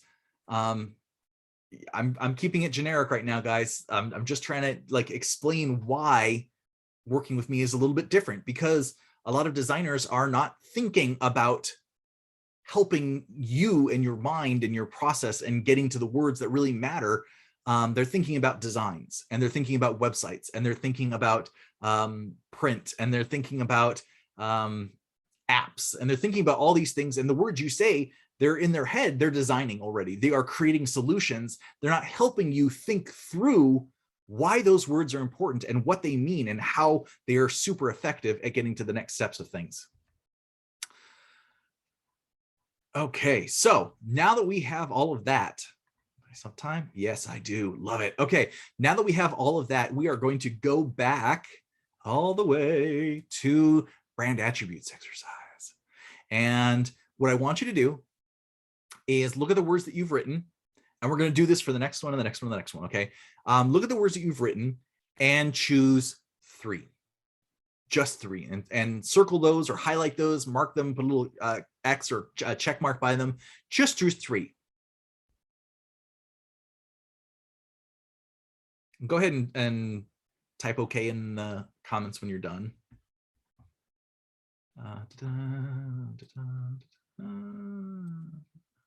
Okay, next, we've already chosen a customer. Like we didn't even get into this too much. I just had you choose it to move on to the next exercise. But go ahead and circle that customer now. Is this the one that you want to keep working with? Is this the customer that is your ideal person? Is this who you really want to be in a business relationship with? Because that's what it is. It's a relationship. And when things go sour, as things happen in business a lot, this is the person that's going to be either yelling at you or thanking you, right? So now's a good time to say, is this the right person for me? Is this ideally who I want to keep working with?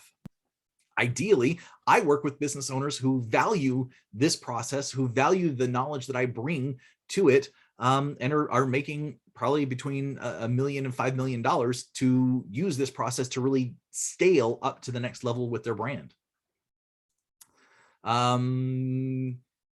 If you chose a different person in exercise 8, then you're going to have to redo exercise 9. But I'm hoping that you're sticking with that person, at least for now. At least for now. And honestly, the reason I'm going through this process, and I will post this video later, is because if you choose just one on exercise 8, then maybe you can do another 1 or 2 and then come back to exercise 9 and see, do they still have the same pains? Do they still have the same wants? Do they still have the same needs? Because that might change how you group, how you talk about your customers. Is there a way to state those 2 or 3 in one group, in one way, right? Instead of saying women, instead of saying,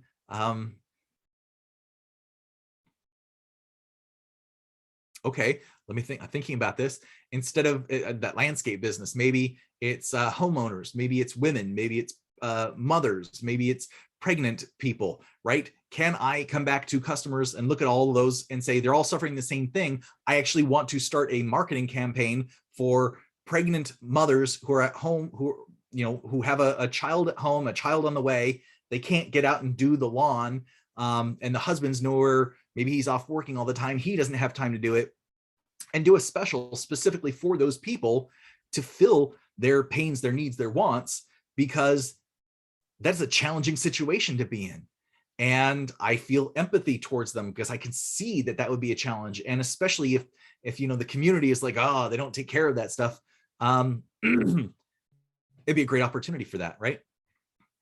Okay, so that's a great way to group sort of your customers into a different way of seeing it once you've kind of come to this point. And then what we're going to do, what I would like you to do, I'll move on to the next exercises in just a moment, but I want you to go through the impact attributes. And again, choose 3, culture attributes, choose 3, feeling attributes, choose 3, voice attributes, choose 3, X factors, choose 3. And these are going to be your core attributes. These are going to be the core to your story, the core to how you share what you do. I want you to drop these words, these phrases, and that's like 15 words, right? You don't have to use all of them all of the time, but now you have a vocabulary. Now you have a way to describe your what makes you different, the type of business that you have, the voice that you carry into things, right? I'm a serious person who is out to help, right? If it's that scientific and a casual serious, right? That's how we get there. Casual serious voice. Yeah. So next, my customer profile. So now that we've gone back and thought about that customer a little bit more, maybe group them into something so that we can actually target broadly, but still precisely, right? That's the challenge.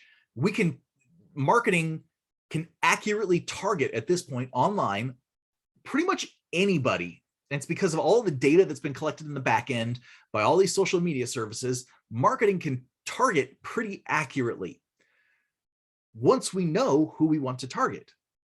So creating the groups, starting with individuals in exercise 8, and then creating sort of a profile that is, I call it precise, right? We've drawn an area around within this area of precision. Women, again, let's try that one, right? Women, pregnant people, and mothers need landscaping, own a house, right? We can kind of draw around that and have a precise idea then of their pains, wants, and needs for this group. And then we can use marketing to accurately target these people to talk about things with them. So based on that precision, that group, we're going to go ahead and make up somebody. And this is actually fun. I want you to use your imagination. That is part of this process, being very creative, just letting yourself go. Don't judge. Don't think about it too much. And when I say something like, is in this case, is your customer a male or a female? Well, we thought before women and pregnancy and mothers, so female, right? Gender, oh, that is gender.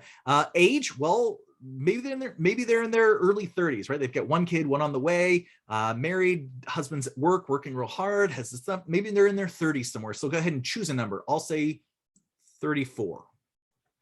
Location, well, it's probably based wherever you are, unless you're national. The more precise you can be with a location, the more accurate we can target with marketing. And then the rest of this is just fleshing it out. Don't think too hard about it. Just say, education. Do they have a master's? Do they have a bachelor's? Are they a doctor? Do they have a high school education? What got them to where they are? What is that house like? Where is that house actually? Because that tells a lot about their education, right? And their marriage. Do they have an occupation, or do they only stay at home? Do they have a title? Are they a business owner? Are they an entrepreneur? Are they an at-home entrepreneur? How much income do they bring in?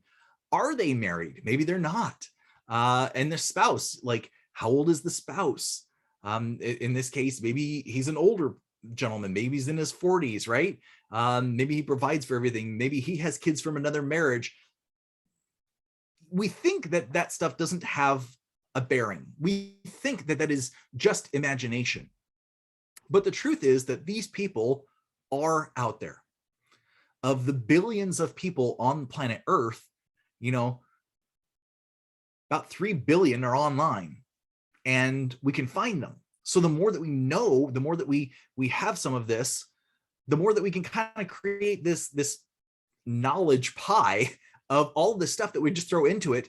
And the more of the pie that we can get right, the more that we use that to target accurately online through marketing, through different resources that we use, the more that we can pick up literally this exact person and actually follow them through their life journey to keep speaking to them in a way that is meaningful.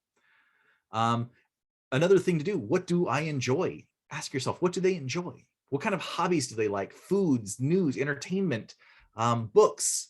I've already said a couple of different books that I read, right? My gurus, Simon Sinek, Seth Godin, Donald Miller. These guys, people that I read, all about branding, all about marketing, all about the way that people interface with each other and the mind and perception. What do they think about? Do they think about world politics? How do they feel about that? What are their theories about life? What religion are they? What do they value? What do they do at home all day long? What kind of errands do they do? What do they crave? Is it chocolate ice cream and pickles? It's going back to the pregnancy thing, right?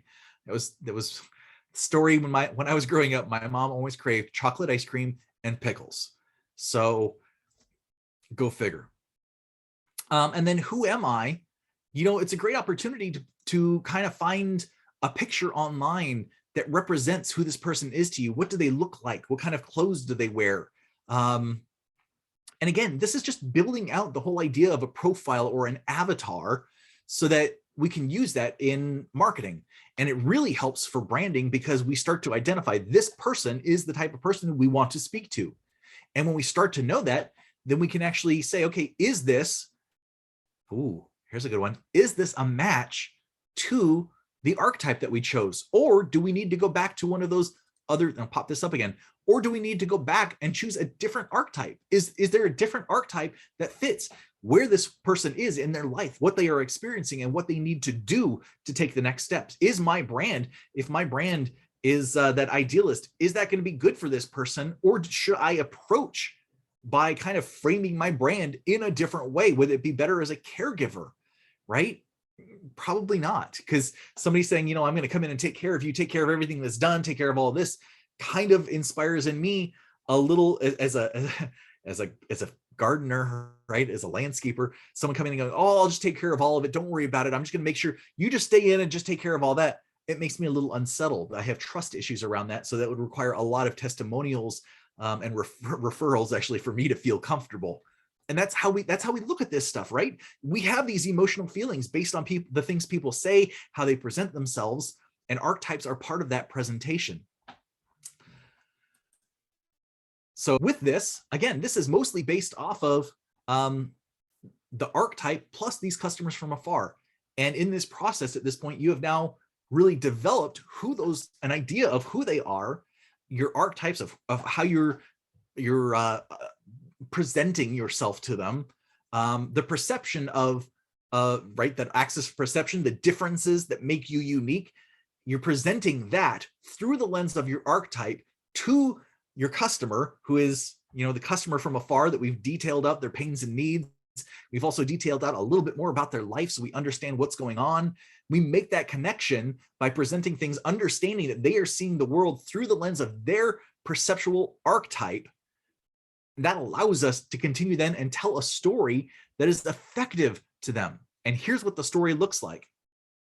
And this is Building a Story Brand. See, I know I'd come back to it. Building a Story Brand by Donald Miller. This book is fantastic. It really is this process. It tells you about the hero's journey and breaks it down for a business. It's a fantastic book. This is a brief about it. I've thrown in a couple other things, but basically my main customer or my main character, the main character in any brand story, your story, the story that you're telling is not you. That's the first thing we have to realize when telling a story. It is always the customer. You are just there to facilitate their journey. And the reason for that is that you are the main story. You are the main character of your story. But as a service provider or a product provider, a brand builder, when your customers see what you are doing, they are seeing through their lens. It is their story, and they are placing themselves into the story, and you have to help them by lifting them up in that story as themselves. So the main character will always be them. And then what happens to that character that disrupts their peaceful daily survival? Something always has to disrupt it, right?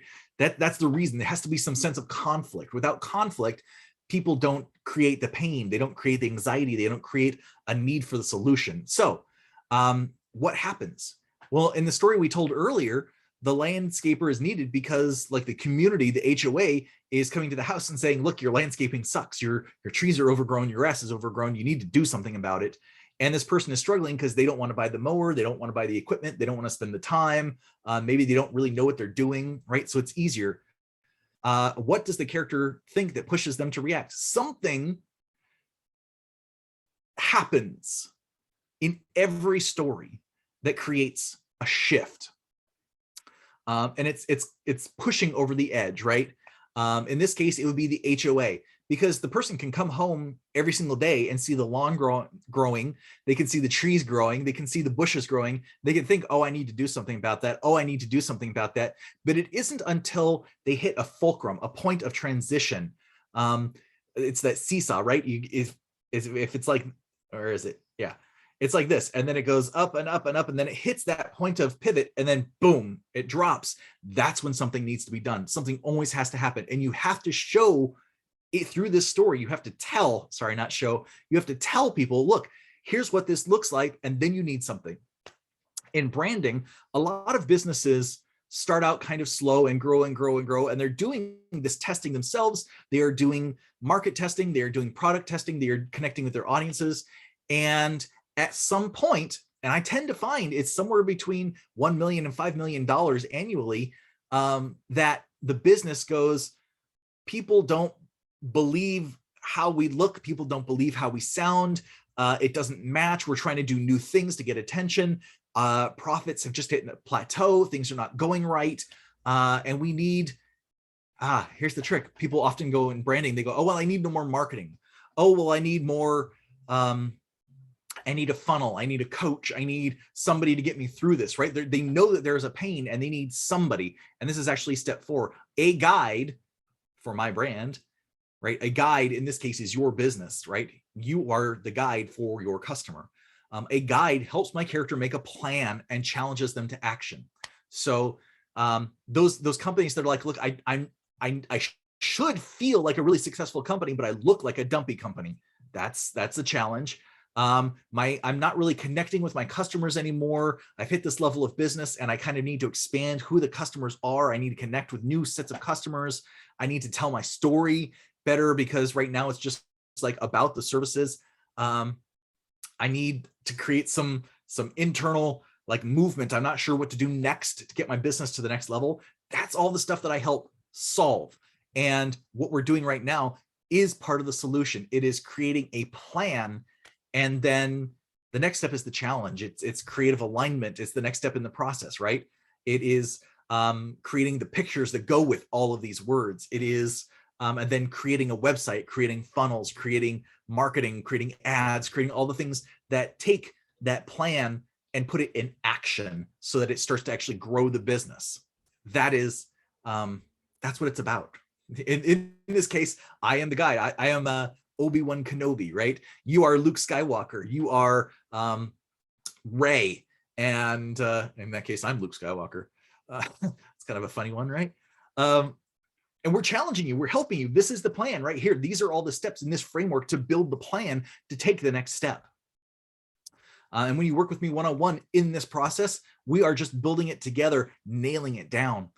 Okay, the next, how bad does my character's experience need to be before they take the final action?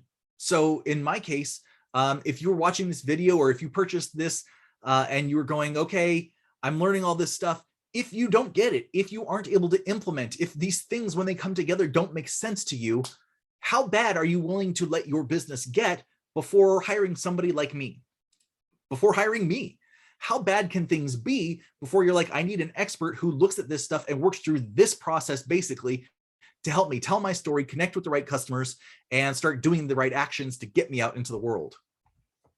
Because frankly, if business starts to stall, then the competition jumps. That's what the market does. That's the way our capitalism works, is that you fill a niche. And if you start to plateau, if you start to not grow your business, then business slides because the competition starts to sneak in. That is simply business. And then last in this story is, what does success look like and what does failure look like? You have to spell them out both. This is part of building that contrast in the storytelling, right? You have to show the challenge. You have to show how bad it starts to get. You have to have somebody challenge them, build a plan, and then say, okay, if you do this, like I showed you, like right here, and start using these words, then your business, you're going to start connecting with the right people. You're going to start telling them why you're successful. You're going to start telling them why you are impactful in their world. If you don't do this, if you keep doing what you're doing, you're going to keep sliding into nothingness, right? Businesses, 90% of businesses are closed. They can't succeed. Like, that's just a reality in our world. This is a tough competition. The survival of the most able to adapt and fit into the market.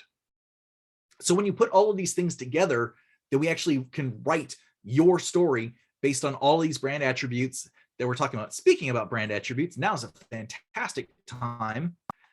I want you to go right back to exercise 7, brand attributes. And now we're going to choose one, just one, whatever one for your customer that we've talked about, for the archetypes that we've talked about. I want you to look at this and say, what is the most important thing to this person for your brand, communicating to this person through the lens of their archetype, through the lens of their perception, through the lens of their reality? What is most important?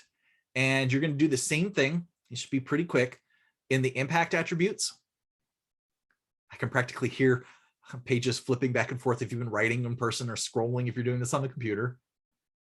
Just choose one. And then the culture attributes, just choose one. The feeling attributes, just choose one. The voice attributes, just choose one. The X factor attributes, just choose one. So now you have one word that describes each of these attributes.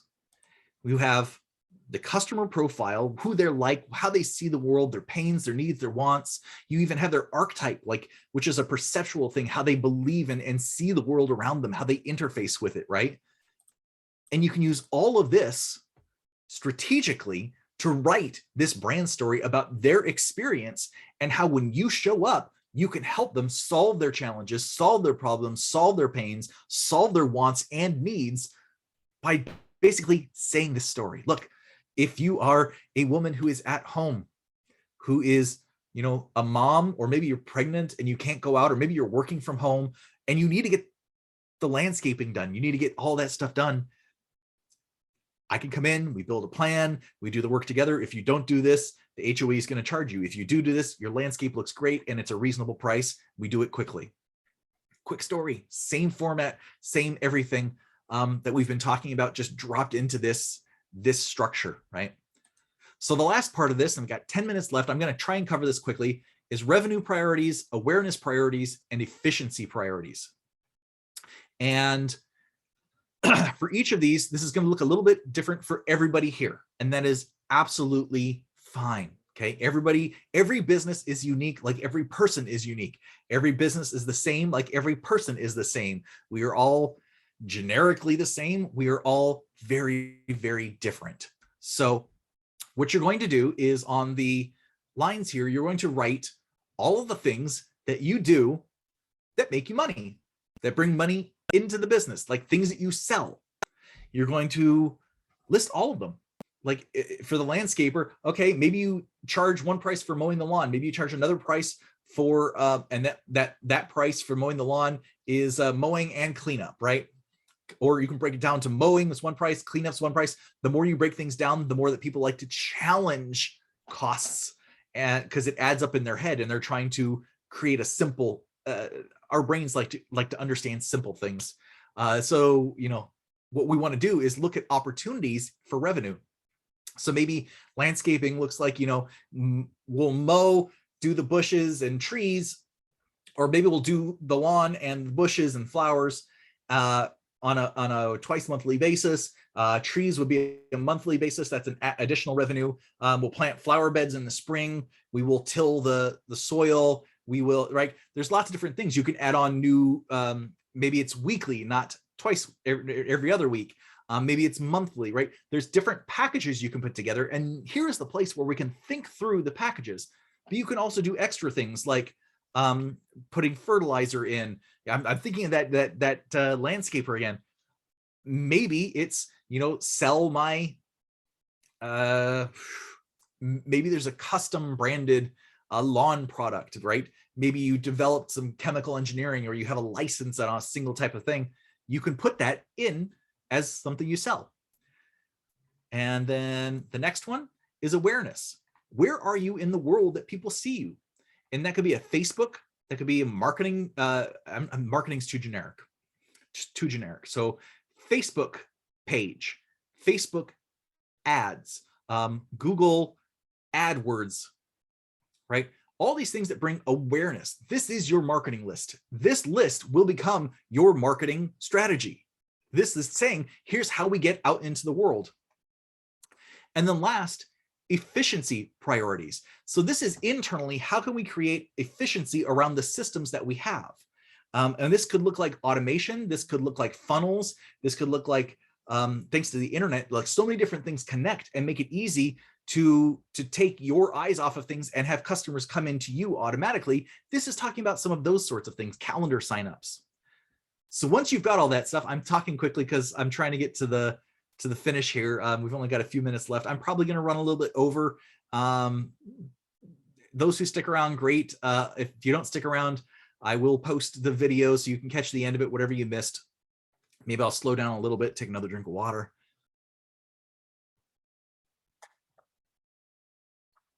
All right. So here's the thing about this. I want you to really think through and add as much to all of these as possible, because you're going to come back and say urgency. Urgency is short, medium, and long, S, M, and L. Those are the things you can put under urgency. And long it's how you frame it to you. Short to me means something that needs to get done in the next 6 months. Long means something that needs to get done in the next 6 months to 2 years. Or that's medium. Long would be like 3 years, right? I like to work in 3-year time spans. It's something that it does in the brain that actually allows us to accomplish more than we believe and not over plan. 3 years is really good in terms of strategic planning in the mind. You can set your own determination of what short, medium, and long means, but keep it consistent between these 3 sheets. And we do the red bars and say, for all of these, if you already do it, that's short. If you want to implement it in the next, say, year, maybe that's medium. If you are like, I don't know if I want to implement that, or it just sounds kind of odd, maybe like selling t-shirts for the landscaping company. You're like, look, every customer gets a free t-shirt. Oh, that would be more awareness, wouldn't it? Okay, every customer who buys this gets a t-shirt. Who cares? Maybe nobody, but maybe that's a long-term goal then. So you put long. Go through awareness, the same thing. Short term would be like whatever you need to get done in marketing now to get the awareness of your brand, your business out there into the world. Medium would be, okay, here's the next step after that first thing is done. Long would be things that like, does it matter? Does it not matter? I don't know. So just let it go. And then efficiency, if you have automated calendar systems already set up, that's short term. That's stuff you've already done. It's got going. Super. If maybe it's a funnel that you want to set up, a web funnel that goes into some other calendaring thing and ties in with some other thing. Maybe that's medium, but you really want to get on it, right? And then long term would be maybe hiring people and expanding a division of sales, something like that. And once you've gone through all of that, then come back and look at desirability, which is the D right here. How much on a scale of 1 to 10, 1 meaning no, and 10 meaning totally yes, absolutely. How much do you really want to do it? How much do you really want it?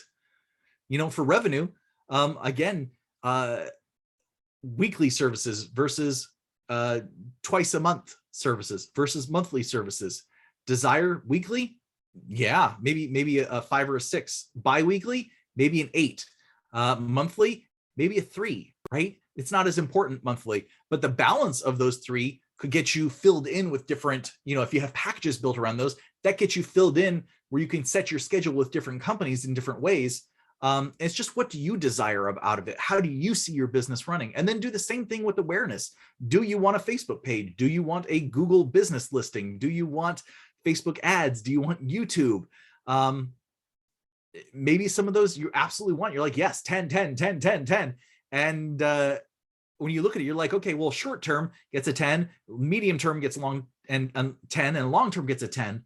And that's okay, because that tells you you now have things that you really desire to do and a time frame that you can actually target and choose each of those things.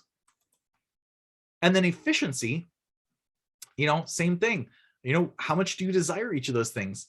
Maybe when you're thinking of creating automations and you're thinking of ways for things to work easier and faster in your business, some of it, or things that other people say, you need to do this. I know I've talked with a lot of coaches, a lot of consultants right now who are like, Jeremy, you really need to be doing this. You need to have like 5 or 6 different video seminars out. You really need to have like 8 or 10 different giveaway lead magnets out, just automated on a page. So when someone signs up, it just sends it right to them.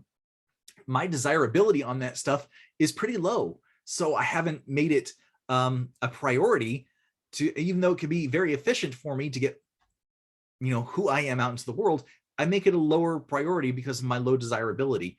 And I prioritize other things like this is more important to me. Helping you solve problems, actually solve problems, is more important to me than having a flyer, a giveaway that is maybe a fraction of this that doesn't actually do anything for you, right?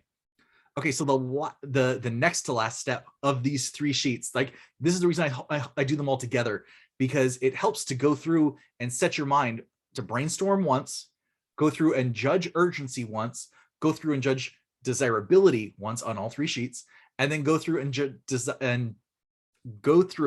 and choose the capability that you have.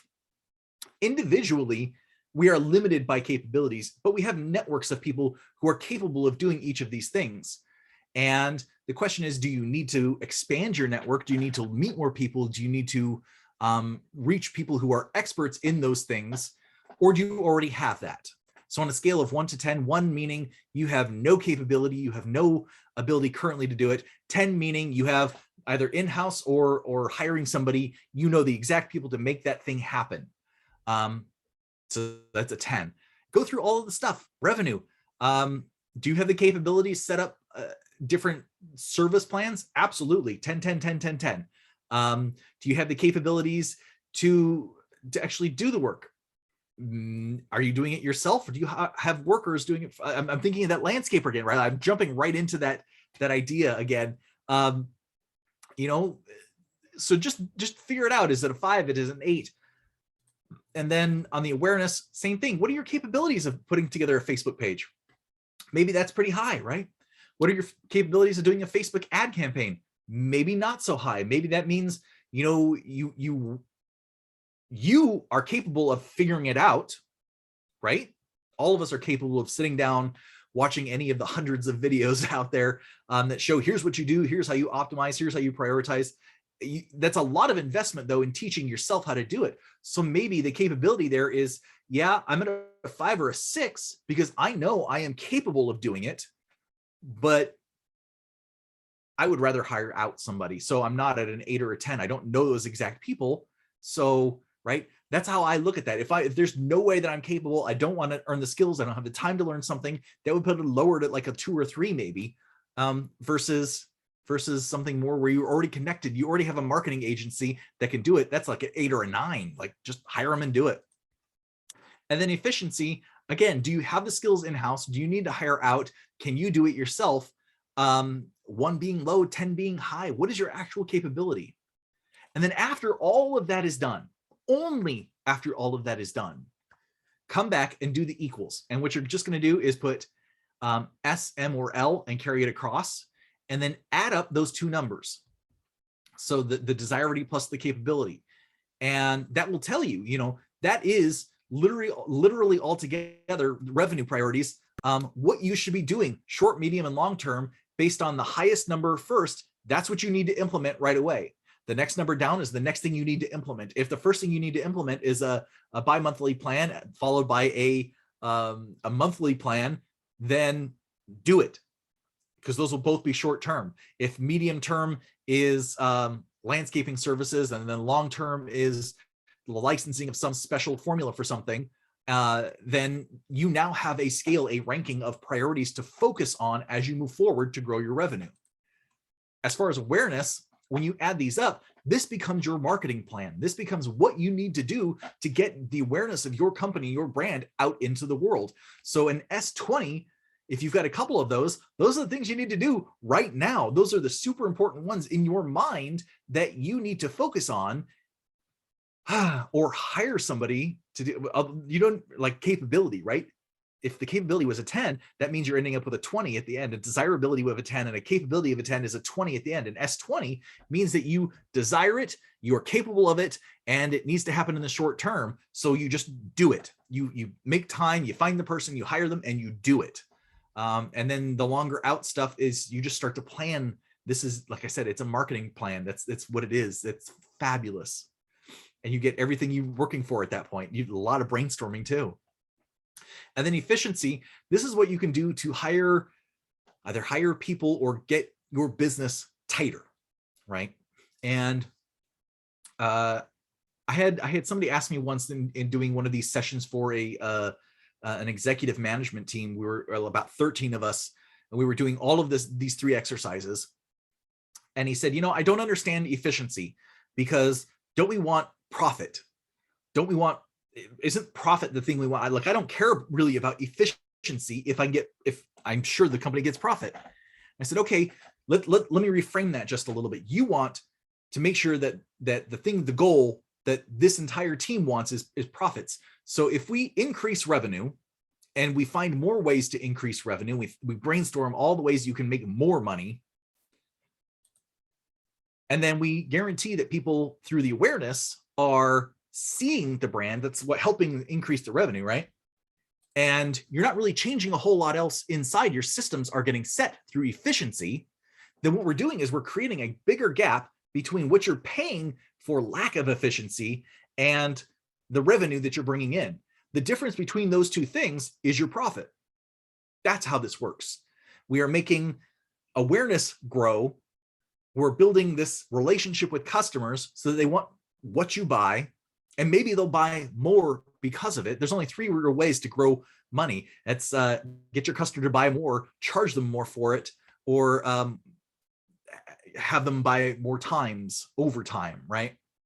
So that's what we're doing with revenue. We're figuring that formula out for your customer. We're telling them all about it through the awareness. And then efficiency, we're making sure that what happens inside the company becomes as lean and responsible as possible, so that as the profits increase, or as the revenue increases, the profit actually increases at a larger rate, because we're not spending time manning the things and doing the things. We've set up systems, processes, SOPs, frameworks, just like this one, just like the one you're paying attention to, that make all of this easier, because it unites all of the ideas and you can create a plan. That's really all that we're doing here, is creating a plan. The last part of this is the brand strategy statement. And this is where you're going to take your exercises that we've done, those brand attributes. And it's sort of an elevator pitch. It's sort of a story. It's sort of what you do that you can tell people in a meaningful way that helps them know. But really, that's marketing. The brand strategy statement is something that is more useful inside your company, inside yourself, so that you can stay focused on what you're doing. And it trains the lizard brain and the caveman brain to okay, let me give you a quick analogy, metaphor. Focus is like a flashlight, and it's one of the flashlights where you can have really broad focus, but you miss some of the detail in things because the focus is just so broad. It's just the way the brain works. Okay, when we focus on things like really broad, we lose stuff right in front of us because it all kind of fades out. Same thing when people are looking for services, right? Commodity stuff, when you don't stand out, it's just very broad. It's that fog. The other side of that, though, is super focused, super narrow, super ability to just look right into one thing, see all the detail there, but everything outside of that kind of fades away. And that's differentiation. That's drawing somebody's attention by being different, by standing out. So brand strategy is really to help you and the people in your company understand what you're doing and train the caveman brain, train the lizard brain into focus, that this is how we run a business. This is our values. This is how we create value in the world. And this is going to be a little bit different from everybody. So I'm just going to try and spitball one here, maybe for the landscape company, right? My landscape company offers, exercise 7 is brand attributes, offers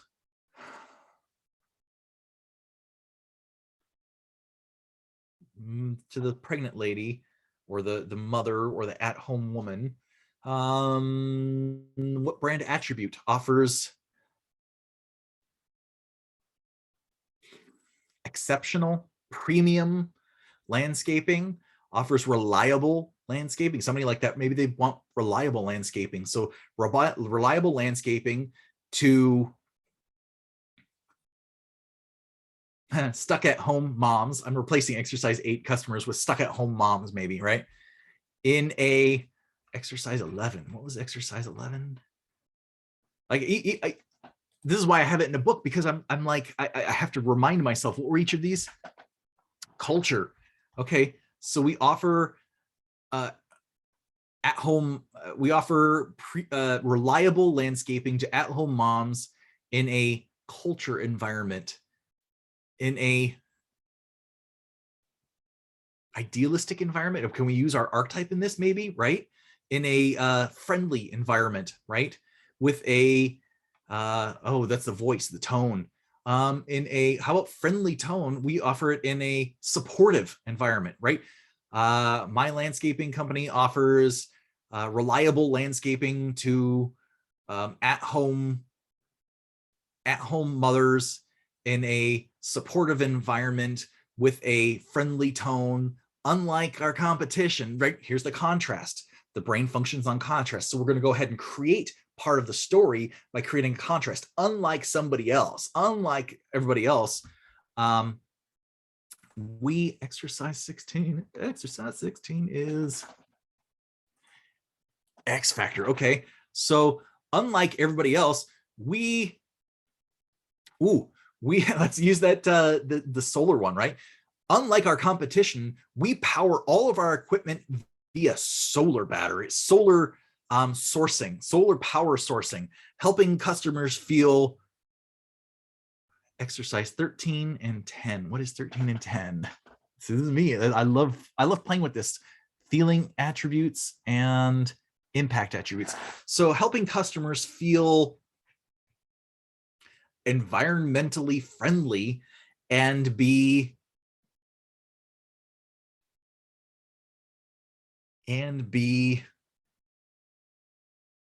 satisfied, right? What is exercise 10? Exercise 10 is impact, right?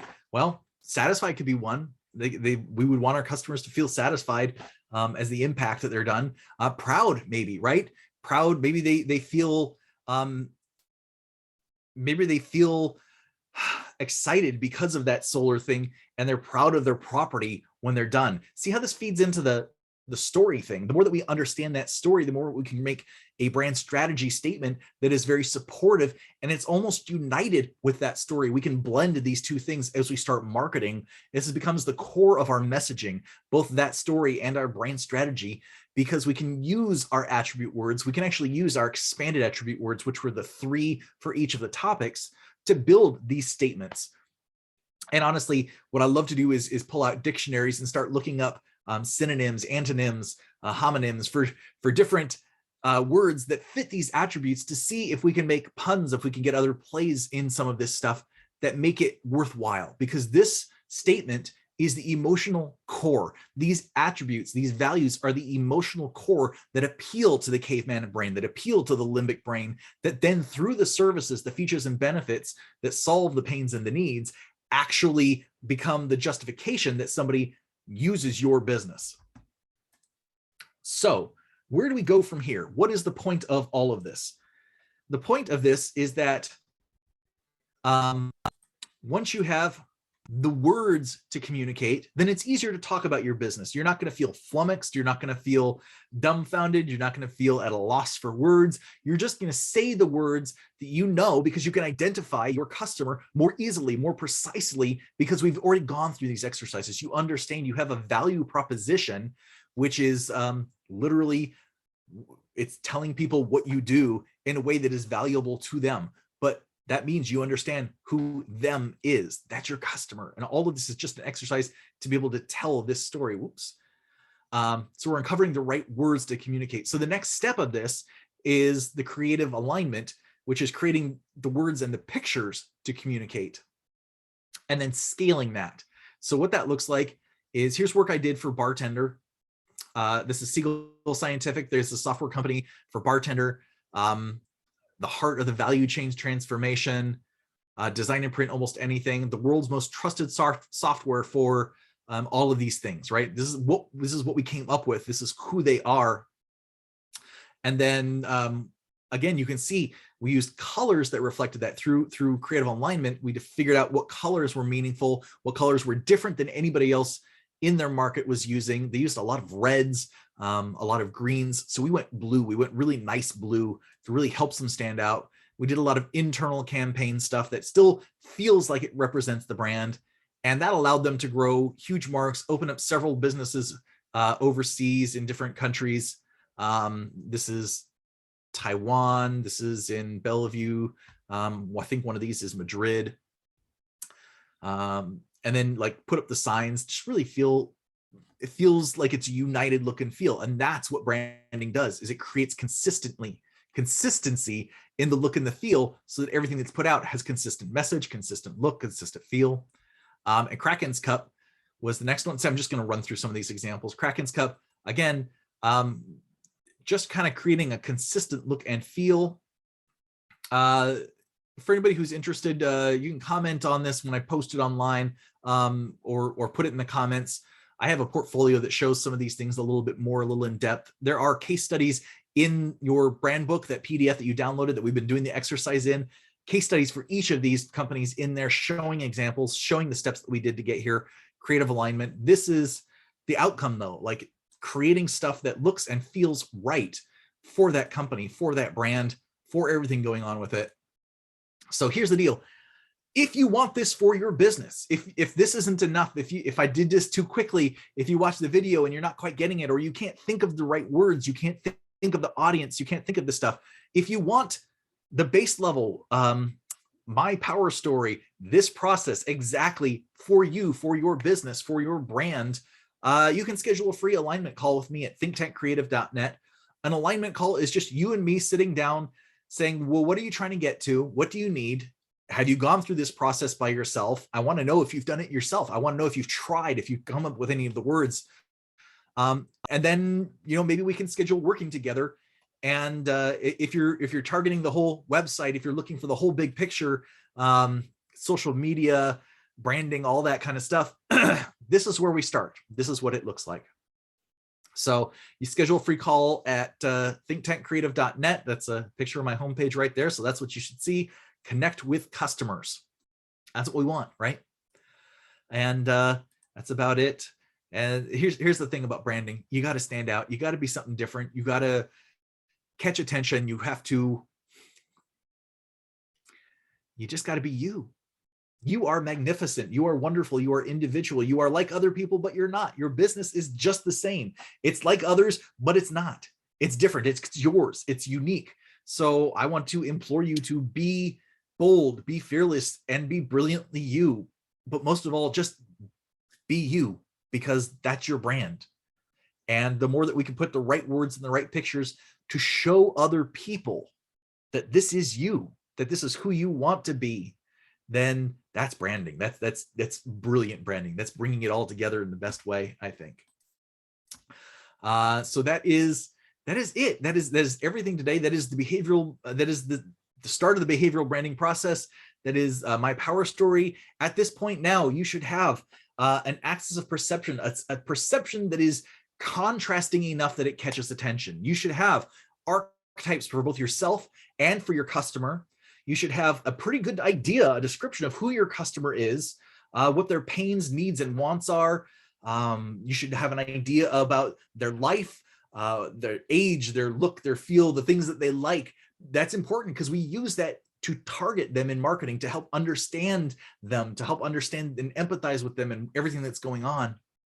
You should have brand attributes now that you have brainstormed, as well as a whole expanded vocabulary of words that describe your company. And you should have a brand strategy statement. And finally, no, not finally, I'm not even there yet. We should have a list of revenue ideas, things that grow money for the business, a list of efficiency things that you can save money from the inside of the business, and a list of things that you can do to get awareness out, which turns into your marketing plan, things that you can actually do through marketing to get more business in the door. And then finally, we've got a brand strategy statement that we can combine with your brand story. Oh, the brand story. I forgot all about that one. We've got the brand story that we combine with the brand strategy statement to have emotional impact through a story that is based in Joseph Campbell's hero story, right? The challenge to overcome. You are the guide to your customer, who is Luke Skywalker, basically. The hero of the story. All of these things put together. Now you've got words and ideas to talk about your customer, right? Now you can connect because you can identify the type of person that you're working with. You can tell them the words that actually impact their life because you've examined their wants, their needs, their pain points, and you understand them empathetically, right? You can empathize with them and see what's going on, so you can support them through what you offer. And maybe some of the revenue things are about like offering the right products, the right services that grow revenue for you, that solve those problems. And all of this together is your power story. You've got the customer, you've got the focus, you've got the story, you've got everything coming together now to go out and start talking about your business with confidence, with assurance that you're on the right path. And now comes a little bit of testing. Now comes the testing of, are they actually responsive? Do you need to tweak a couple of things? And always be open for that, because a brand is like a person, honestly. A brand constantly evolves, is constantly shifting and growing with your audience, understanding where they are and what they're experiencing, offering new things to them and helping them out. And that means that you have to be a little bit flexible too.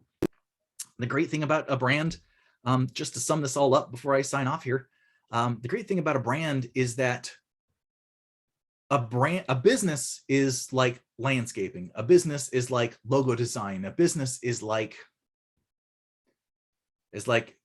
search engine, SEO, right? A brand is this emotional idea. It's not a search engine, it's Google. It becomes a verb, it's so powerful. It's not coffee, it's Starbucks. Do you want to go to get a coffee? Yes. Do you want to go to Starbucks? I immediately know what that means. Hey, I need to go throw on my shoes. Hey, I need to go throw on my Nikes. I know what I'm getting. The idea of creating a brand is in harnessing this story and the emotional words so that people remember. So it's so hard in the green screen. Like for me, think tank, right? For me, it's about think tank. I want you to hear these things and think tank. Me, Jeremy Tank. And that's what you're building with a brand. It's like your reputation, the way you want people to think about you. It's not just a solution. It's not just you selling something. It's about you become the first call advantage because you are so tightly bundled with these emotions, these concepts, and this story that customers automatically reach out to you and they share and they give you testimonials and they give you referrals because you are so tightly wound with these positive stories and these positive emotions in their mind. And that is the most powerful growth driver for any business. Thank you so much. I'm going to stay on and answer questions now. I'll stay on as long as needed until questions end. I'm going to stay on as long as it's necessary to answer these. I'm going to go ahead and stop recording. Thank you so much and take care.